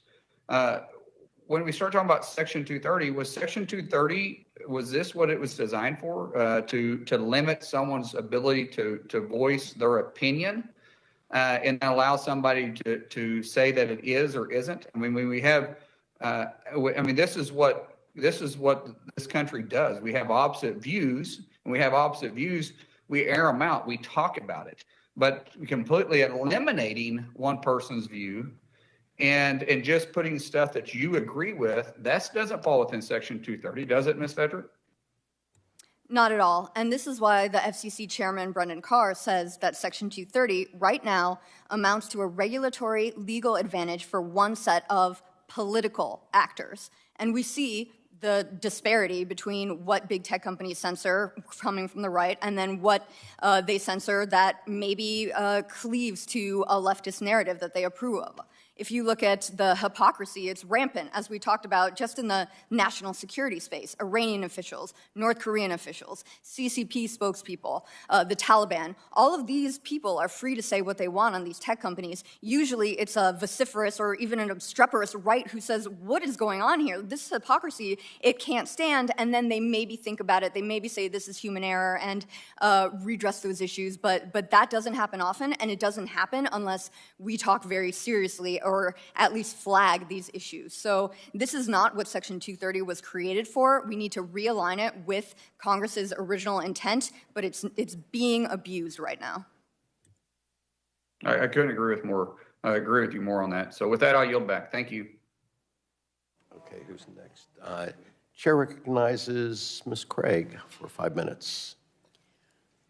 Thank you so much, Mr. Chair, both you and to Ranking Member Latta for holding this really, really important hearing. Thank you so much for the witness testimony. We've been talking about Section 230 reform in various formats, I know, for many years, and some of the folks who've been here for more than a decade have brought that up today. And I'm glad we're finally diving into some specific pieces of legislation, whether they're perfect or not. As Mr. Steyer noted, children and young adults are living much of their lives online in a world that is created by the various tech platforms. That world is increasingly controlled by algorithms over which young people and their parents have absolutely no control. This lack of control has a real-world impact on people and families in our communities. One example is the role that, as you've talked about today, these platforms play in the sale of illegal drugs to young members in our communities. You've talked about it a lot today, but I just want to describe what I experienced a month ago, back in October. I joined community members in a small Mississippi River town called Hastings in my congressional district. And we gathered to talk about the opioid and fentanyl crisis because we've had too many young people who we've lost in that community. During that event, I listened to the story of a woman, a mother, who's now become an advocate by the name of Bridget Noring. She lost her son, Devin, in a tragic and accidental overdose after he bought a pill through a Snapchat interaction. Devin thought the pill was a common painkiller that would help him with his debilitating migraines. Instead, it was laced with fentanyl. The questions that Bridget has, they really get right to the point for all of you. How can we trust platforms to ensure the best outcomes for our society when too many young people like Devin have been lost because of those algorithms that don't account for human safety and well-being? How do we make smart, long-lasting, and constructive changes to these laws to ensure that online environments are a place where young people can learn and build community safely, not be pushed toward destructive or harmful content simply because it's the thing that is most likely to get the most clicks? I believe that the answers lie somewhere in some of the bills that are before us today, and I guess I just start with Ms. Haugen for my first question. Can you help us understand how Facebook and the other tech companies you've worked for factor the impact on children and young adults into their decision-making? And does that real-world impact and potential does it shape their algorithm development at all at this point? And Mr. Robinson mentioned the lack of diversity at these tech companies. One of the groups that is never represented amongst tech company employees is children. And it's important for us to also acknowledge that many of the people who found startups or who populate even large companies are people who are very young. You know, they're under the age of 30, and they almost always don't have children. I think the role of children and acknowledging them as people and as people who have different needs is not present enough at tech companies.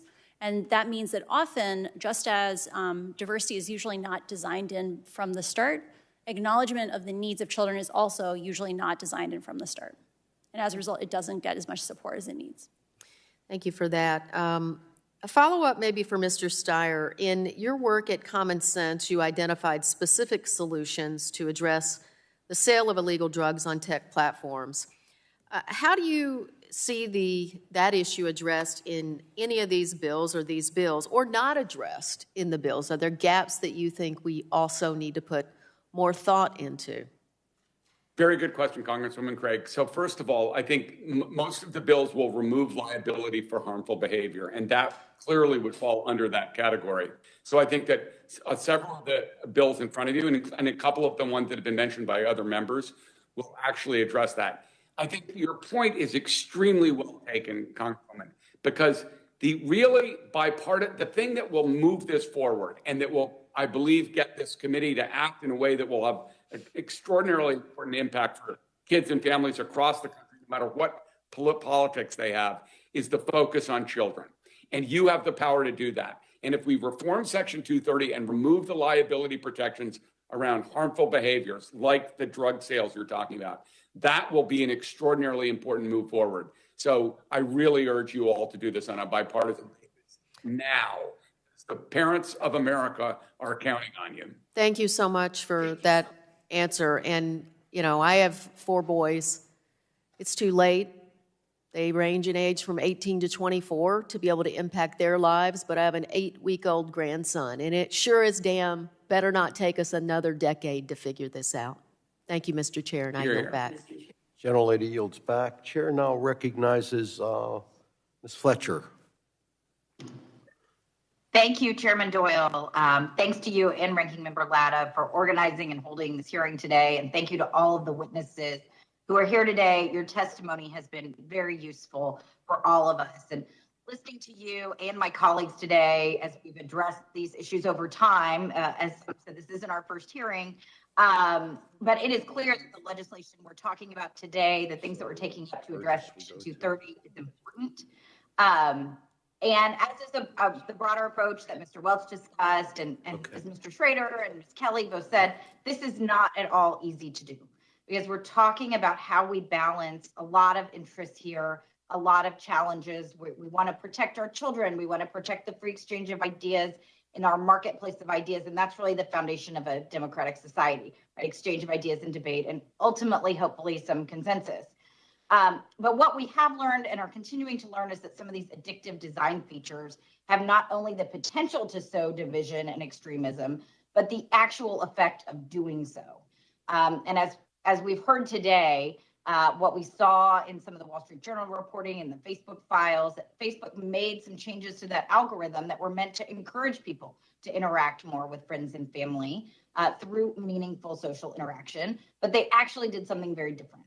And I know that I'd like to direct my questions to Ms. Haugen a little bit. We know, we've read, and we've heard from your testimony that researchers within the company, as well as online publishers who used Facebook to drive traffic to their websites, warned the company that divisive, toxic, and inflammatory content was being rewarded by the algorithm and pushed into more and more users' news feeds.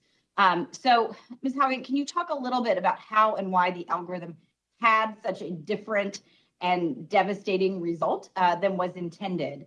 Can you talk a little bit about that? And then I have a follow-up after that if we have time.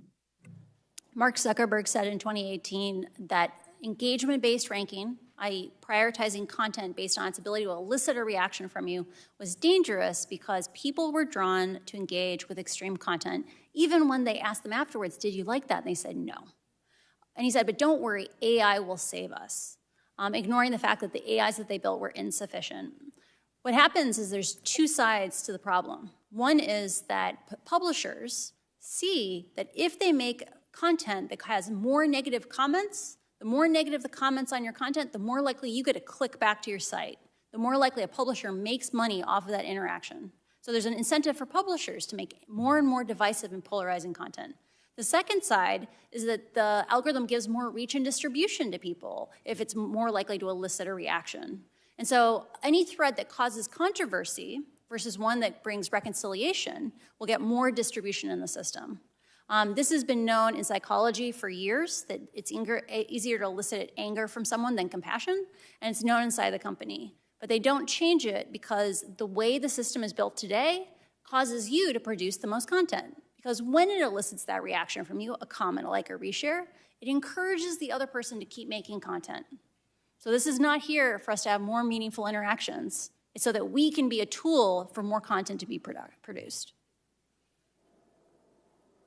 Okay, thank you. So following up on that, and I think you addressed it a little bit already in your response to Mr. Carter and some of the discussions that we've had already today, but can you talk a little bit about, I mean, that's one thing to have the stated goal to do this. Is it possible for the platforms to change their algorithms or their other practices, some of which you talked about earlier, to promote healthy user engagement and reduce some of these negative outcomes? And coupled with that, can you just talk about the ways that you think Congress can help make that happen? Facebook has lots of solutions that lead to less misinformation, less polarization, more divisiveness that don't require us picking and choosing which ideas are good. I'll give you an example. They have a picker that allows you to reshare not to one group, but to many groups simultaneously. They don't have to have that feature. They have it because it makes the platform grow faster. But that feature causes more misinformation, and they know that because a small number of people are hyper spreaders. When we add friction to the system, when we make people make intentional choices to spread information, it happens to be we get less violence, we get less hate speech for free. We don't have to pick and choose the individual things. The question is, how do we incentivize Facebook to make these decisions? Because in order to make them, they have to sacrifice little slivers of growth.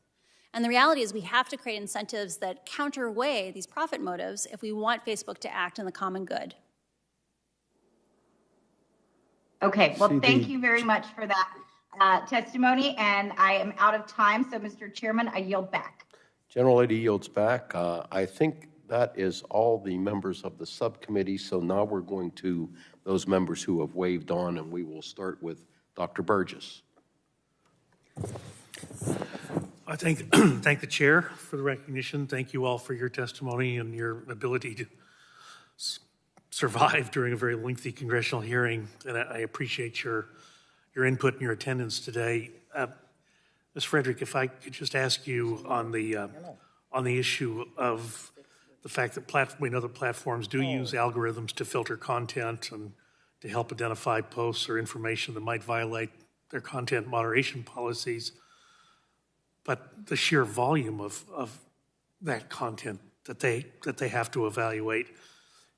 Can you give us some guidance as how Congress might incentivize fair and accurate enforcement of content moderation policies by the tech companies that have the Section 230 liability?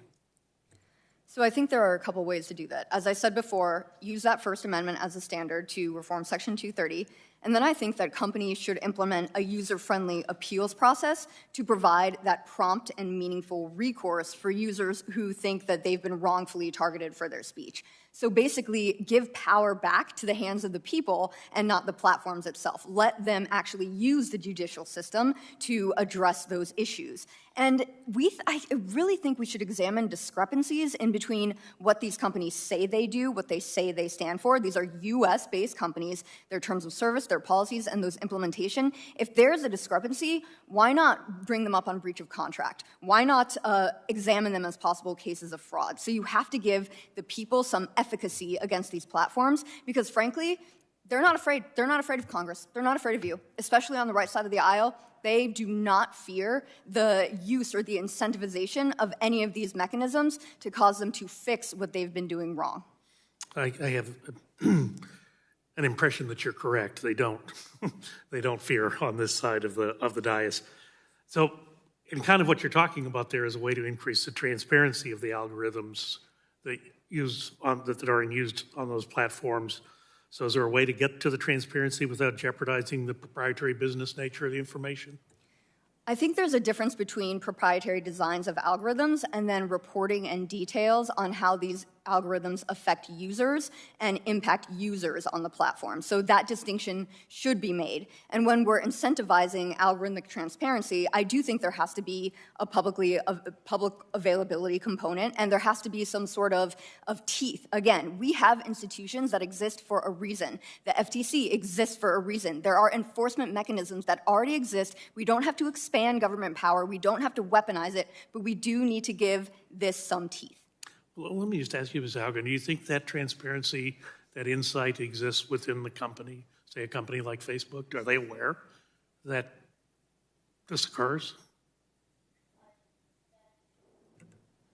That there's not a recourse for over-enforcement, or what's the exact right. question? So the algorithms that are developed for content moderation, are they aware of the effect that has on the end user? They're very aware that people have a very strong emotional response when their content is moderated, and they're very aware that the amount of content that has to be moderated is so high that I don't want to describe them as shortcuts, but they make many optimizations that lead potentially to inaccurate enforcement. Sure, it gets back to the sheer volume argument. Exactly. Well, let me ask you something, because when your testimony before the Senate came out, the Wall Street Journal did their series of articles on Facebook. And I heard an interview with Dr. Sanjay Gupta on CNN talking about teen suicide. Interesting comments that he had. And then he went further and said, it's far in excess in teenage girls, in adolescent girls. And apparently, if you look at the studies, that is the case. And some of it does seem to be related to screen time and usage. Is this something that is known internally within the company? Facebook has done proactive investigations. They have things called proactive incident responses. So these are things where they hear a rumor and they go check for it. They know that you can follow very neutral interests like healthy eating, and just by clicking on the content provided, be led to anorexia content. Like that's what the algorithms do. They lead to amplification. They know that children sometimes self-soothe, that as they get more depressed, as they get more anxious, they consume more and more and more content. And when the content itself is the driving factor on the problem, that leads to tragedy. And Facebook is aware of all those things. You know, one of the things that strikes me, and I'm a physician in my former life, to be able to have that information available to caregivers so that they're aware of the clues or cues that should be sought. We're all trained to ask about whether someone is depressed, whether someone is worried about hurting themselves or someone else. But here it seems so specific, and it seems like the information that the company could make available to doctors, nurses, caregivers in general, it seems like that should be something that is just done. But I get the impression that it's not. I've been told by governmental officials in other countries that they have asked Facebook things like, how many children are overexposed to self-harm content? And Facebook says, we don't track what content is self-harm content, so we don't know. I think Facebook has some willful ignorance with regard to the harms against children, where they have intentionally not investigated or invested resources in understanding these problems because they are afraid that they would have to do something if they could concretely know what was going on. Yeah, gentleman's time has expired. Mr. Chairman, if I may, it seems like we have an obligation to inform the provider community that this is important and this is something that should be actively sought when taking a history with a patient. Thank you. I'll yield back. Chair recognizes Ms. Schakowsky for 5 minutes. Thank you, Mr. Chairman, and thank you for allowing to wave on to this really extraordinary hearing. And I want to thank all of the panelists. This has been so important. And I would especially like to thank the testimony of Ms. Haugen, and thank you for your courage and your strength in testifying today and really clarifying for the committee and for the public the incredible harms that can be created online. So yesterday, I introduced a bill called the FTC Whistleblower Act with my colleague, Representative Trahan. And this legislation would protect whistleblowers who that provide information to the Federal Trade Commission's Federal Trade Commission from retaliation from their brave and courageous activities by disclosing the kinds of things that we think need to be disclosed. So here's my question for you. Why is it, and can you explain to us why you brought your evidence to the Securities and Exchange Commission, how that decision got made? My lawyers advised me that by disclosing to the SEC, I would receive federal whistleblower protections. I think it's extremely important for us to expand those protections, both to private companies, because if I had been at TikTok, I would not have been eligible for those protections. So in your view, are whistleblowers who want to expose wrongdoing or help to defend consumers by reporting to the Federal Trade Commission protected under that law? Was the question, are they protected under FTC? Or that they should be? Well, my question is under what you did would not protect them. Oh, yeah. If they went to the, if they were revealing something from the to the Federal Trade Commission. I think this is an issue that both the right and the left can get behind. Like when the right worries about over-enforcement, that's a thing that we should be able to know about if it's happening inside companies. Or on the left, if we want to have Democrat control of these institutions, no one but the employees at these platforms knows what's going on except the employees. So we need to have whistleblower protections in more parts of the government. And I strongly encourage having protections for former employees also, because that clarity in the law is vitally important. So then you do believe that establishing some sort of legal protection against retaliation and, whistleblower protections at the Federal Trade Commission would be important. But I hear you also saying that the fact that it is like agency by agency, that we don't have any kind of umbrella protection for consumer whistleblowers is a problem as you see it. It's a huge, huge problem. We are living in a time when technology is accelerating.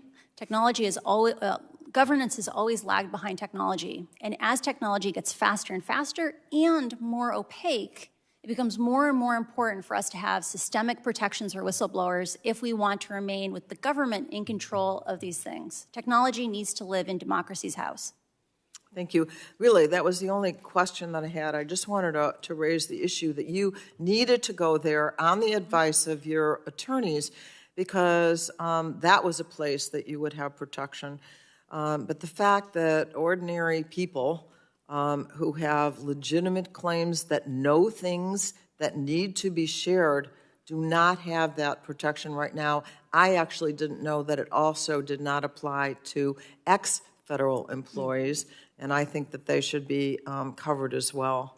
I want to really emphasize again that concept of private versus public employees. So if I had worked at a private company like TikTok, I would not have received protections from the SEC. And I want a thing that is not necessarily obvious to people is that companies are going public later and later and later. They're huge companies by the time they go public. And so we need to have laws that protect across the federal government whistleblowers, and they need to be at private and public companies. So you're saying that only those corporations that have gone public right now would be included? My understanding, I'm not a lawyer. My Okay. understanding is if I had been at a private company, I would not have gotten SEC protections because the whistleblower program at the SEC only covers public employees. Gentlelady's time has expired. Thank you. I yield back. Chair now recognizes Mr. Pence for 5 minutes. Thank you, Chairman Doyle and Ranking Member Latta, for allowing me to join today, and thank the witnesses for their testimony and answering the questions. While I'm encouraged that this hearing represents a positive step towards reforming Section 230, I hope we can create bipartisan bills for consideration.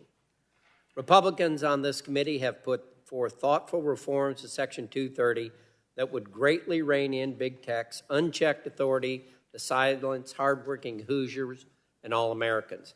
I encourage my colleagues in the majority to continue to include proposals from this side of the aisle on issues affecting all of our constituents. As I stated during our hearing earlier this year with big tech CEOs, these platforms have become reminiscent of all-encompassing monopolies. Whether it was Standard Oil or Ma Bell, most of the country had no choice but to rely on their services. Likewise, social media platforms connect every aspect of our lives, from family photos to political opinions. Even representatives in Congress are all but required to have a Facebook and Twitter account to reach our constituents, which is very bothersome to a 65-year-old congressman. Big tech claims to understand the gravity of their influence, but their actions say otherwise. Twitter allows the supreme leader of Iran to have a megaphone to proclaim derogatory statements against Jewish culture and endorse violence against the U.S. and Western world, which I called out in earlier committee hearing. They continue to allow the Chinese Communist Party to peddle propaganda. Here at home, Google allegedly tried to use their own advertising monopoly to financially harm a conservative news outlet, The Federalist, as one of the witnesses today talked about, and other companies as well.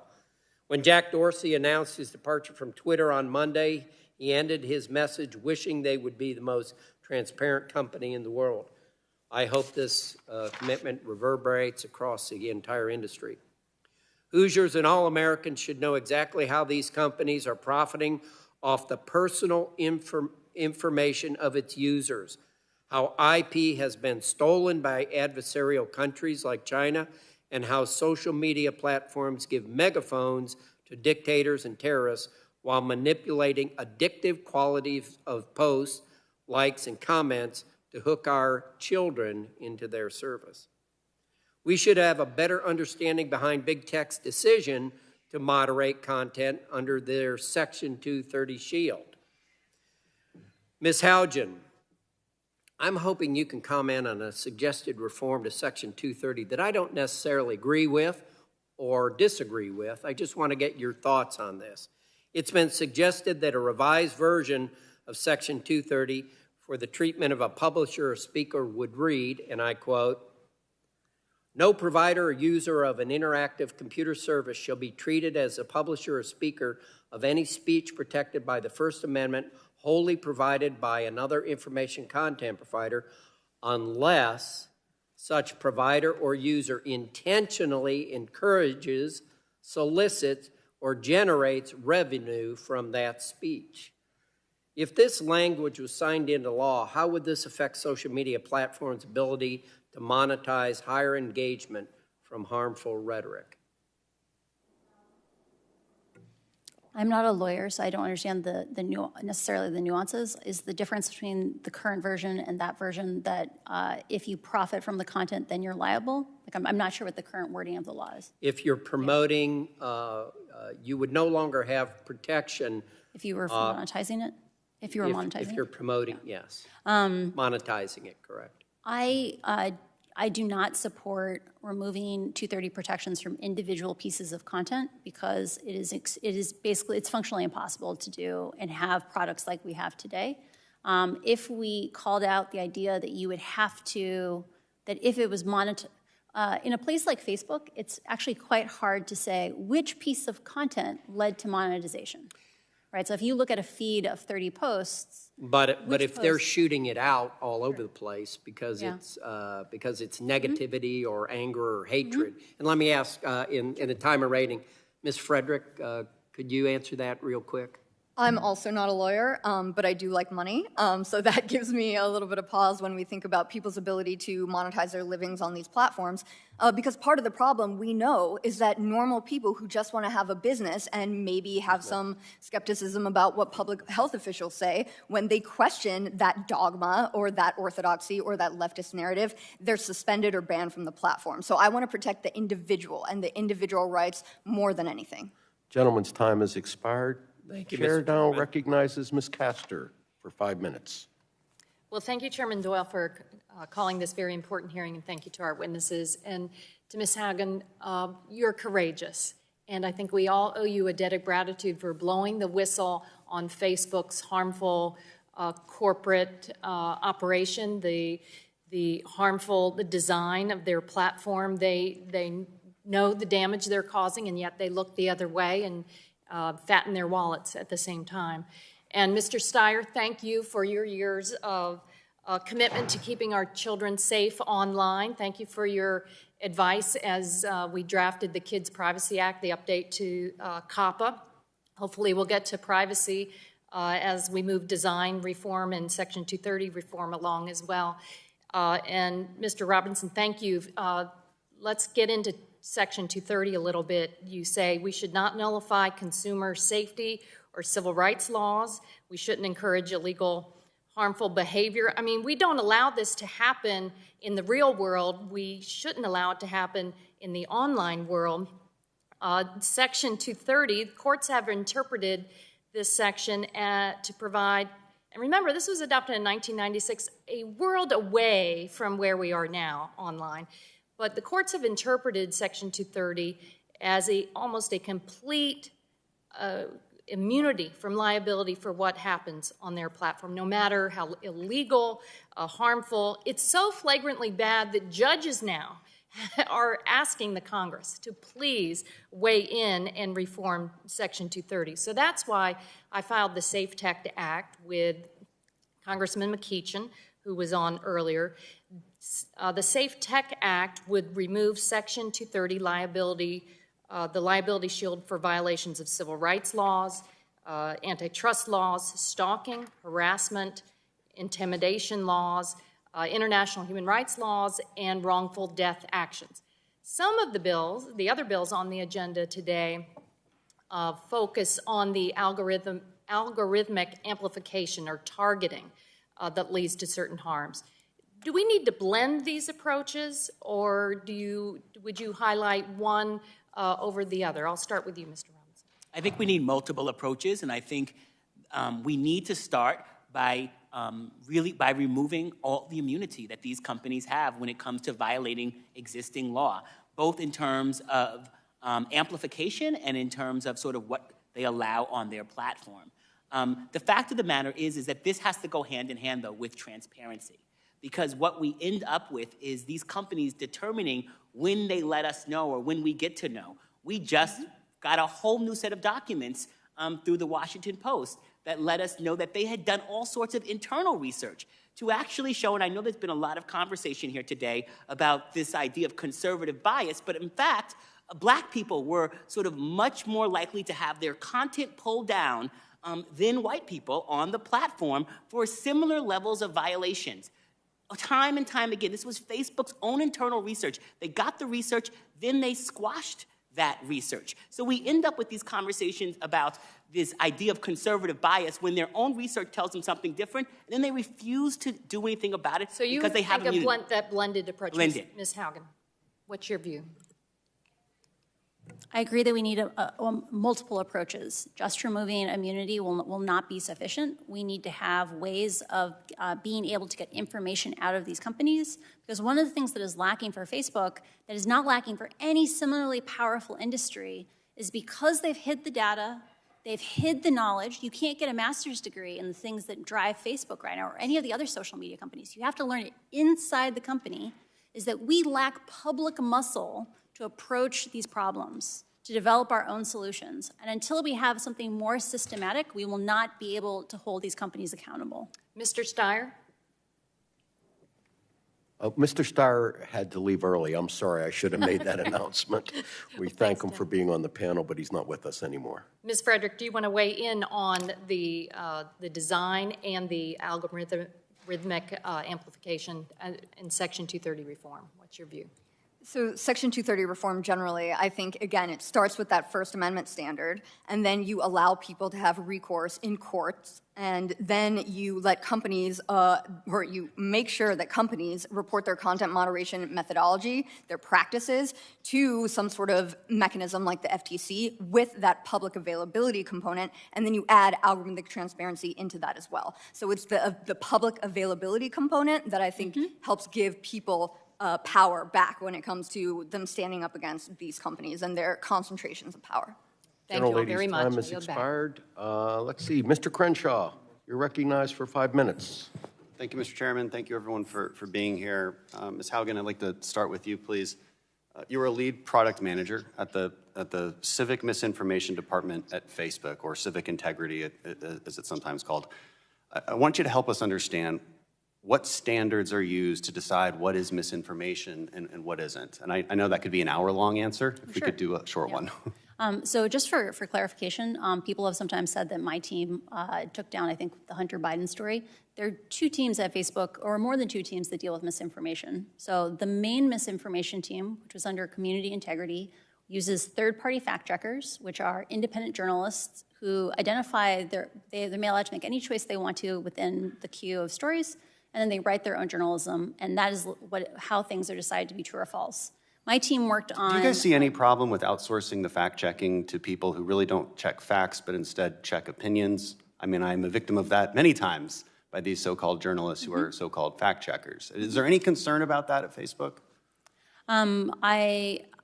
It is a very complicated and nuanced issue. I did not work on the third-party fact-checking program, though, so I am not aware of all. But that's one standard. So any other principles that we might point to that are that would lead us to understanding what the standard is of what is misinformation, what is Facebook's policy is very clear. They are not the arbiters of truth.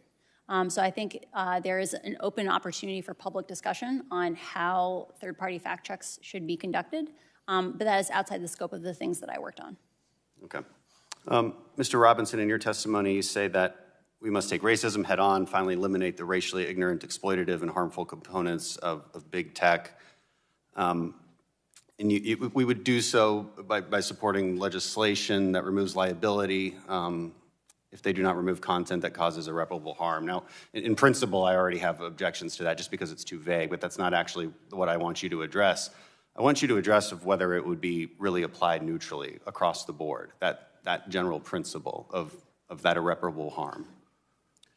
Well, I don't know if we can absolutely get to neutrality, but we don't get to consequences when companies have blanket immunity. And right now, these companies have blanket immunity. And so as a result, we don't allow regulators, enforcers, judges, and juries to be able to... I'm more asking about the intent of your proposals as opposed to... The intent of our proposals is to stop allowing Silicon Valley companies to skirt civil rights, and to stop allowing them to be able to decide when and where civil rights are enforced. Right. I mean, on the one hand, I am sympathetic to it because I hate racism. And we recently had 6 people die in Wisconsin, possibly because of racism, because of posts that were on Facebook. 2015, racist posts, violent posts, 2020 again, and now 6 people are dead. Would these proposals address that as well? The proposals would remove the profit and growth incentive over safety, integrity, and security. And so it places a set of consequences on these platforms, and then gets us to a place where there's actually consequences. Right now, there are not consequences. They can come here and lie to you about transparency. They can come here and lie to you what they're doing to keep these companies safe, and you all have no recourse. I understand. This has been happening for years. I understand. Thank you, Mr. Robinson. I appreciate your answers, and I just want to say a few things. One of the concerns we have is that it seems the advocates of censorship or content management or whatever we want to call it, they tend to want to censor in only one direction. They don't want to be neutral in their application of community standards. Second, brings to light this fundamental question: whose fault is it that human beings are horrible to one another? Whose fault is it that a bad person spreads lies or hate? Is it the medium of communication, or is it the person spreading it? This is a very fundamental question, because free speech is very messy. Our founders knew that when they wrote the First Amendment.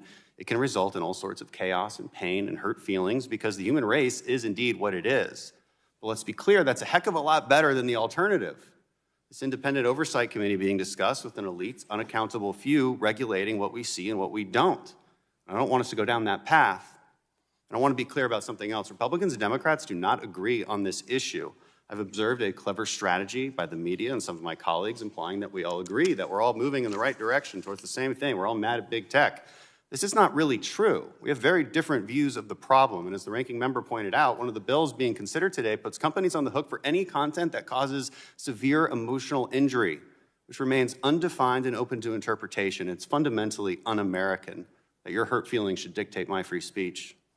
And I think the Democrat Party wants to censor based on vague interpretations of harmful speech and misinformation, which invariably means things they just disagree with. They can't legally infringe on the First Amendment, so bully big tech into doing it for you. Gentleman's can't time is go down expired. this path. Thank you. I yield back. Chair now recognizes Ms. Trahan for 5 minutes. Thank you, Mr. Chairman. Thank you to all our witnesses. Ms. Haugen, just let me echo what all my colleagues have said. Thanks for your bravery, bringing to light so many important issues. I worked in tech, and I can't imagine that this has been easy for you. The papers you provided have shown that when executives at Facebook and companies like it make decisions about content moderation processes and algorithmic design, that the harms caused to users are real, in many cases devastating.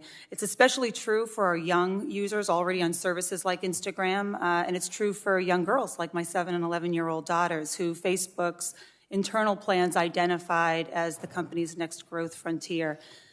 The fact that these companies view our children as expendable in their pursuit of profitability shows just how flawed the status quo is. Yet while these company-run ads pleading for updated internet regulations, everyone on this panel is aware that the goal of their multi-million-dollar lobbying efforts is the exact opposite.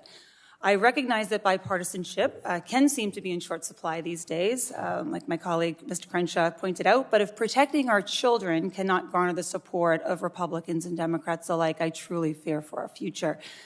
There are a number of pieces of legislation either introduced already or currently in the works that all of us should be able to get behind, especially when it comes to requiring transparency. To that end, I am the author of the Social Media Data Act, which would direct the FTC to issue guidance on how internal research, much like the research published in the Facebook papers, along with a range of other internal company data, can be shared with academics in a way that protects privacy. That way, we can be informed by independent analysis of the full extent of harm that users like our children face when they open an app like Instagram. So, in your experience, Ms. Haugen, what types of internal studies are already regularly performed? Do platforms mostly perform surveys and interviews like we saw in the Facebook papers, or do they also employ other forms of study as well? I want to encourage you, when you talk about having data, to encourage that in cases of aggregate data, so it's not individually identifiable data, that be made public. Because for other companies like Twitter, they have a fire hose that's 1/10 of all the tweets. And there's probably 10,000 researchers in the world that hold Twitter accountable. So if you just send it to academics, you won't reach independent consultants like myself, and you'll miss out on a huge opportunity. The second thing is, what kinds of resources exist internally? You have presentations, you have large quantitative studies. So these might be based on user data, or they might be literally surveys sent out to 50,000 people. And they do small group studies as well. Terrific. I appreciate that. and so many of your comments have actually made some of our existing bills already stronger. Similarly, I'm working on legislation right now that would create a new bureau at the FTC focused on platform oversight and include an office of independent research facilitation. Researchers have several methods for proving causation, but the quote-unquote gold standard is randomly controlled trials, which is well understood for product safety across multiple industries. At Facebook, were you aware of whether internal researchers were doing randomly controlled trials? And if so, when in the product life cycle was that most likely to happen? Randomized trials happen all the time. They're usually called A/B trials. For example, in the case of removing likes off of Instagram, they ran a real A/B trial where they randomly chose a number of users and removed the likes to see if it, and then surveyed them afterwards and said, did this decrease social comparison, or did this decrease a variety of mental health harms? So they have the infrastructure to run those trials. They just haven't maybe ran them on as many things as the public would want to know. So what do you think is the likelihood in the future of platforms regularly collaborating with independent researchers, using institutional review boards and ethical best practices to design and run controlled trials? Unless you legally mandate it, you will not get those. You just won't get them. Like, researchers have begged and begged and begged for very basic data. And for example, a couple months ago, after begging for years for a very small amount of data on the most popular links on Facebook, researchers accidentally caught that Facebook had pulled different data and then given it to them, which invalidated the PhDs of probably countless students. So we need legally mandated ways to get data out of these companies.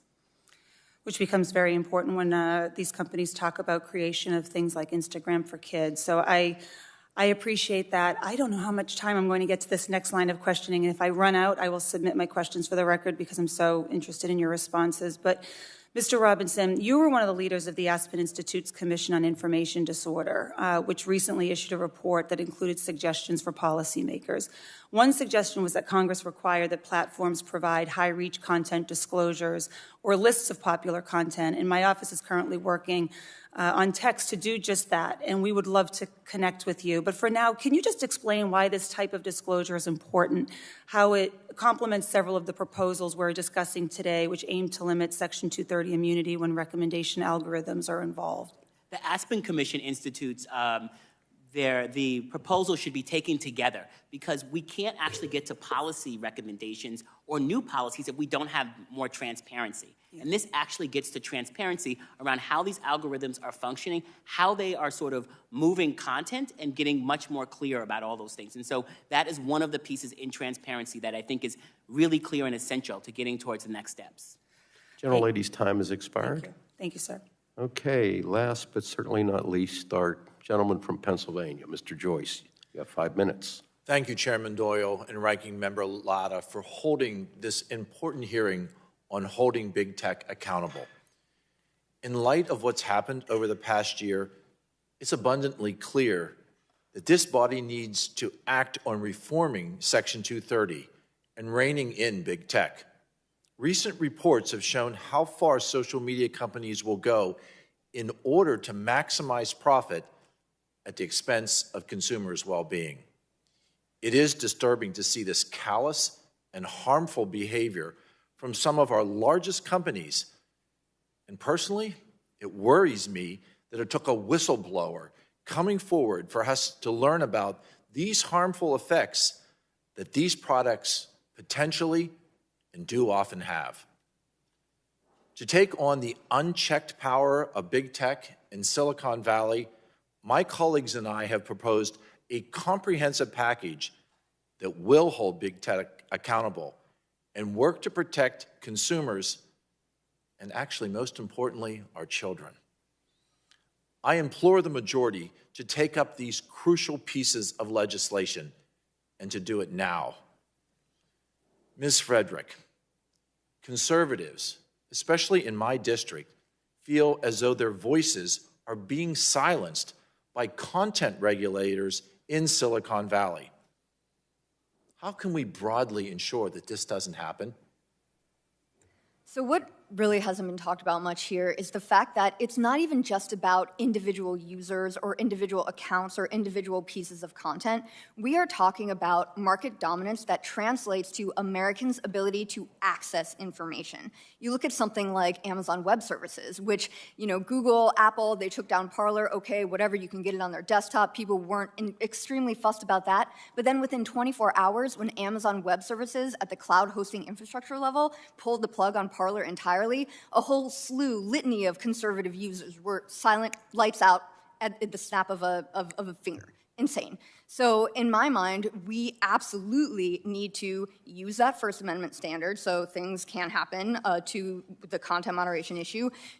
We need to make sure that we increase transparency like we talked about it. Let's have some legislative teeth here. Let's incentivize those quarterly or even biannual reports when these companies report on what they're actually doing, their content moderation decisions, and the inconsistent, not even-handed application of them. And then just frankly remove liability protections when these companies censor based on political views. Again, strip that immunity when it's abused. And then finally, I think there are reforms that exist outside of Section 230. Civil society, grassroots, we need to get invigorated about this. Let's use that anti-critical race theory model to gin up the population when these abuses harm our children, which they are, which has been proven. So that civil society is huge, and states can wield power here as well. And I think a lot of good ideas have been put forward in those labs of democracy, and we should amplify those ideas and promote them as conservatives as well. And I agree with you that First Amendment rights must be amplified and must be maintained. Additionally, we see harmful impact that social media is having on children. And you recognize this as a significant concern of mine and my colleagues. The potential lasting psychological impacts that come with endless contests and are readily accessible to so many users. Ms. Frederick, can you talk about the information that you exposed and how you feel we as members of Congress must be able to further utilize that? So I wasn't the one who exposed any of this information. I just read it in the paper, like most people. However, what you do learn, what I learned from working at this company was they are concerned about growth at all costs, which translates to bottom line at all costs, which translates to PR problems and brand and reputation concerns. So they should focus on the brand and reputation concern and recognize that these children, when they have these devices in their hands, they do not yet have fully formed consciences to deal with the effects that that device is admitting. So I think that people need to rethink the way that these devices impact children. We need to rethink whether or not children can even have these devices. As was mentioned earlier, famously, tech oligarchs, they don't give their kids these devices. There's a reason for that, and that should be all you need to know. Ms. Haugen, can you, as the individual who did this, can you comment on how this will move forward in being able to protect our children? Which affects the things that she just described? Yes, exactly what was just described by Ms. Frederick. We have huge opportunities to protect our children in more effective ways. We need more transparency on children who are exposed to these harms. We need to know what Facebook is actually doing to protect kids. They've been using the efforts that they've done so far, like things like they have a help center that comes up occasionally. They've promoted that as if it's a huge intervention, but only hundreds of kids see it per day. So we need transparency. We need like a parent board that can weigh in on these decisions. And we need to have independent academic researchers have enough access that we can know what the effects are on our kids. Until we have those things, we're not going to be able to protect children adequately. Gentleman's time has expired. My time has expired. Thank you, Mr. Chair. So this concludes the witness testimony and questions for our first panel. I want to thank all of our witnesses. Ms. Haugen, when Congress finally acts, I won't say if Congress finally acts, I'll say when. You will be chiefly responsible for whatever happens here through the brave step that you took to come forward and open up the door and shine a light on what was really happening here. So I thank you for being here. Mr. Robinson, Ms. Frederick, Mr. Steyer, all of you, thank you so much. Your testimony and your answering of our questions have been very helpful. We are committed to working in a bipartisan fashion to get some legislation done. So with that, I will dismiss you with our thanks and gratitude, and we're going to bring the second panel in. Thank you. Thank you for having us.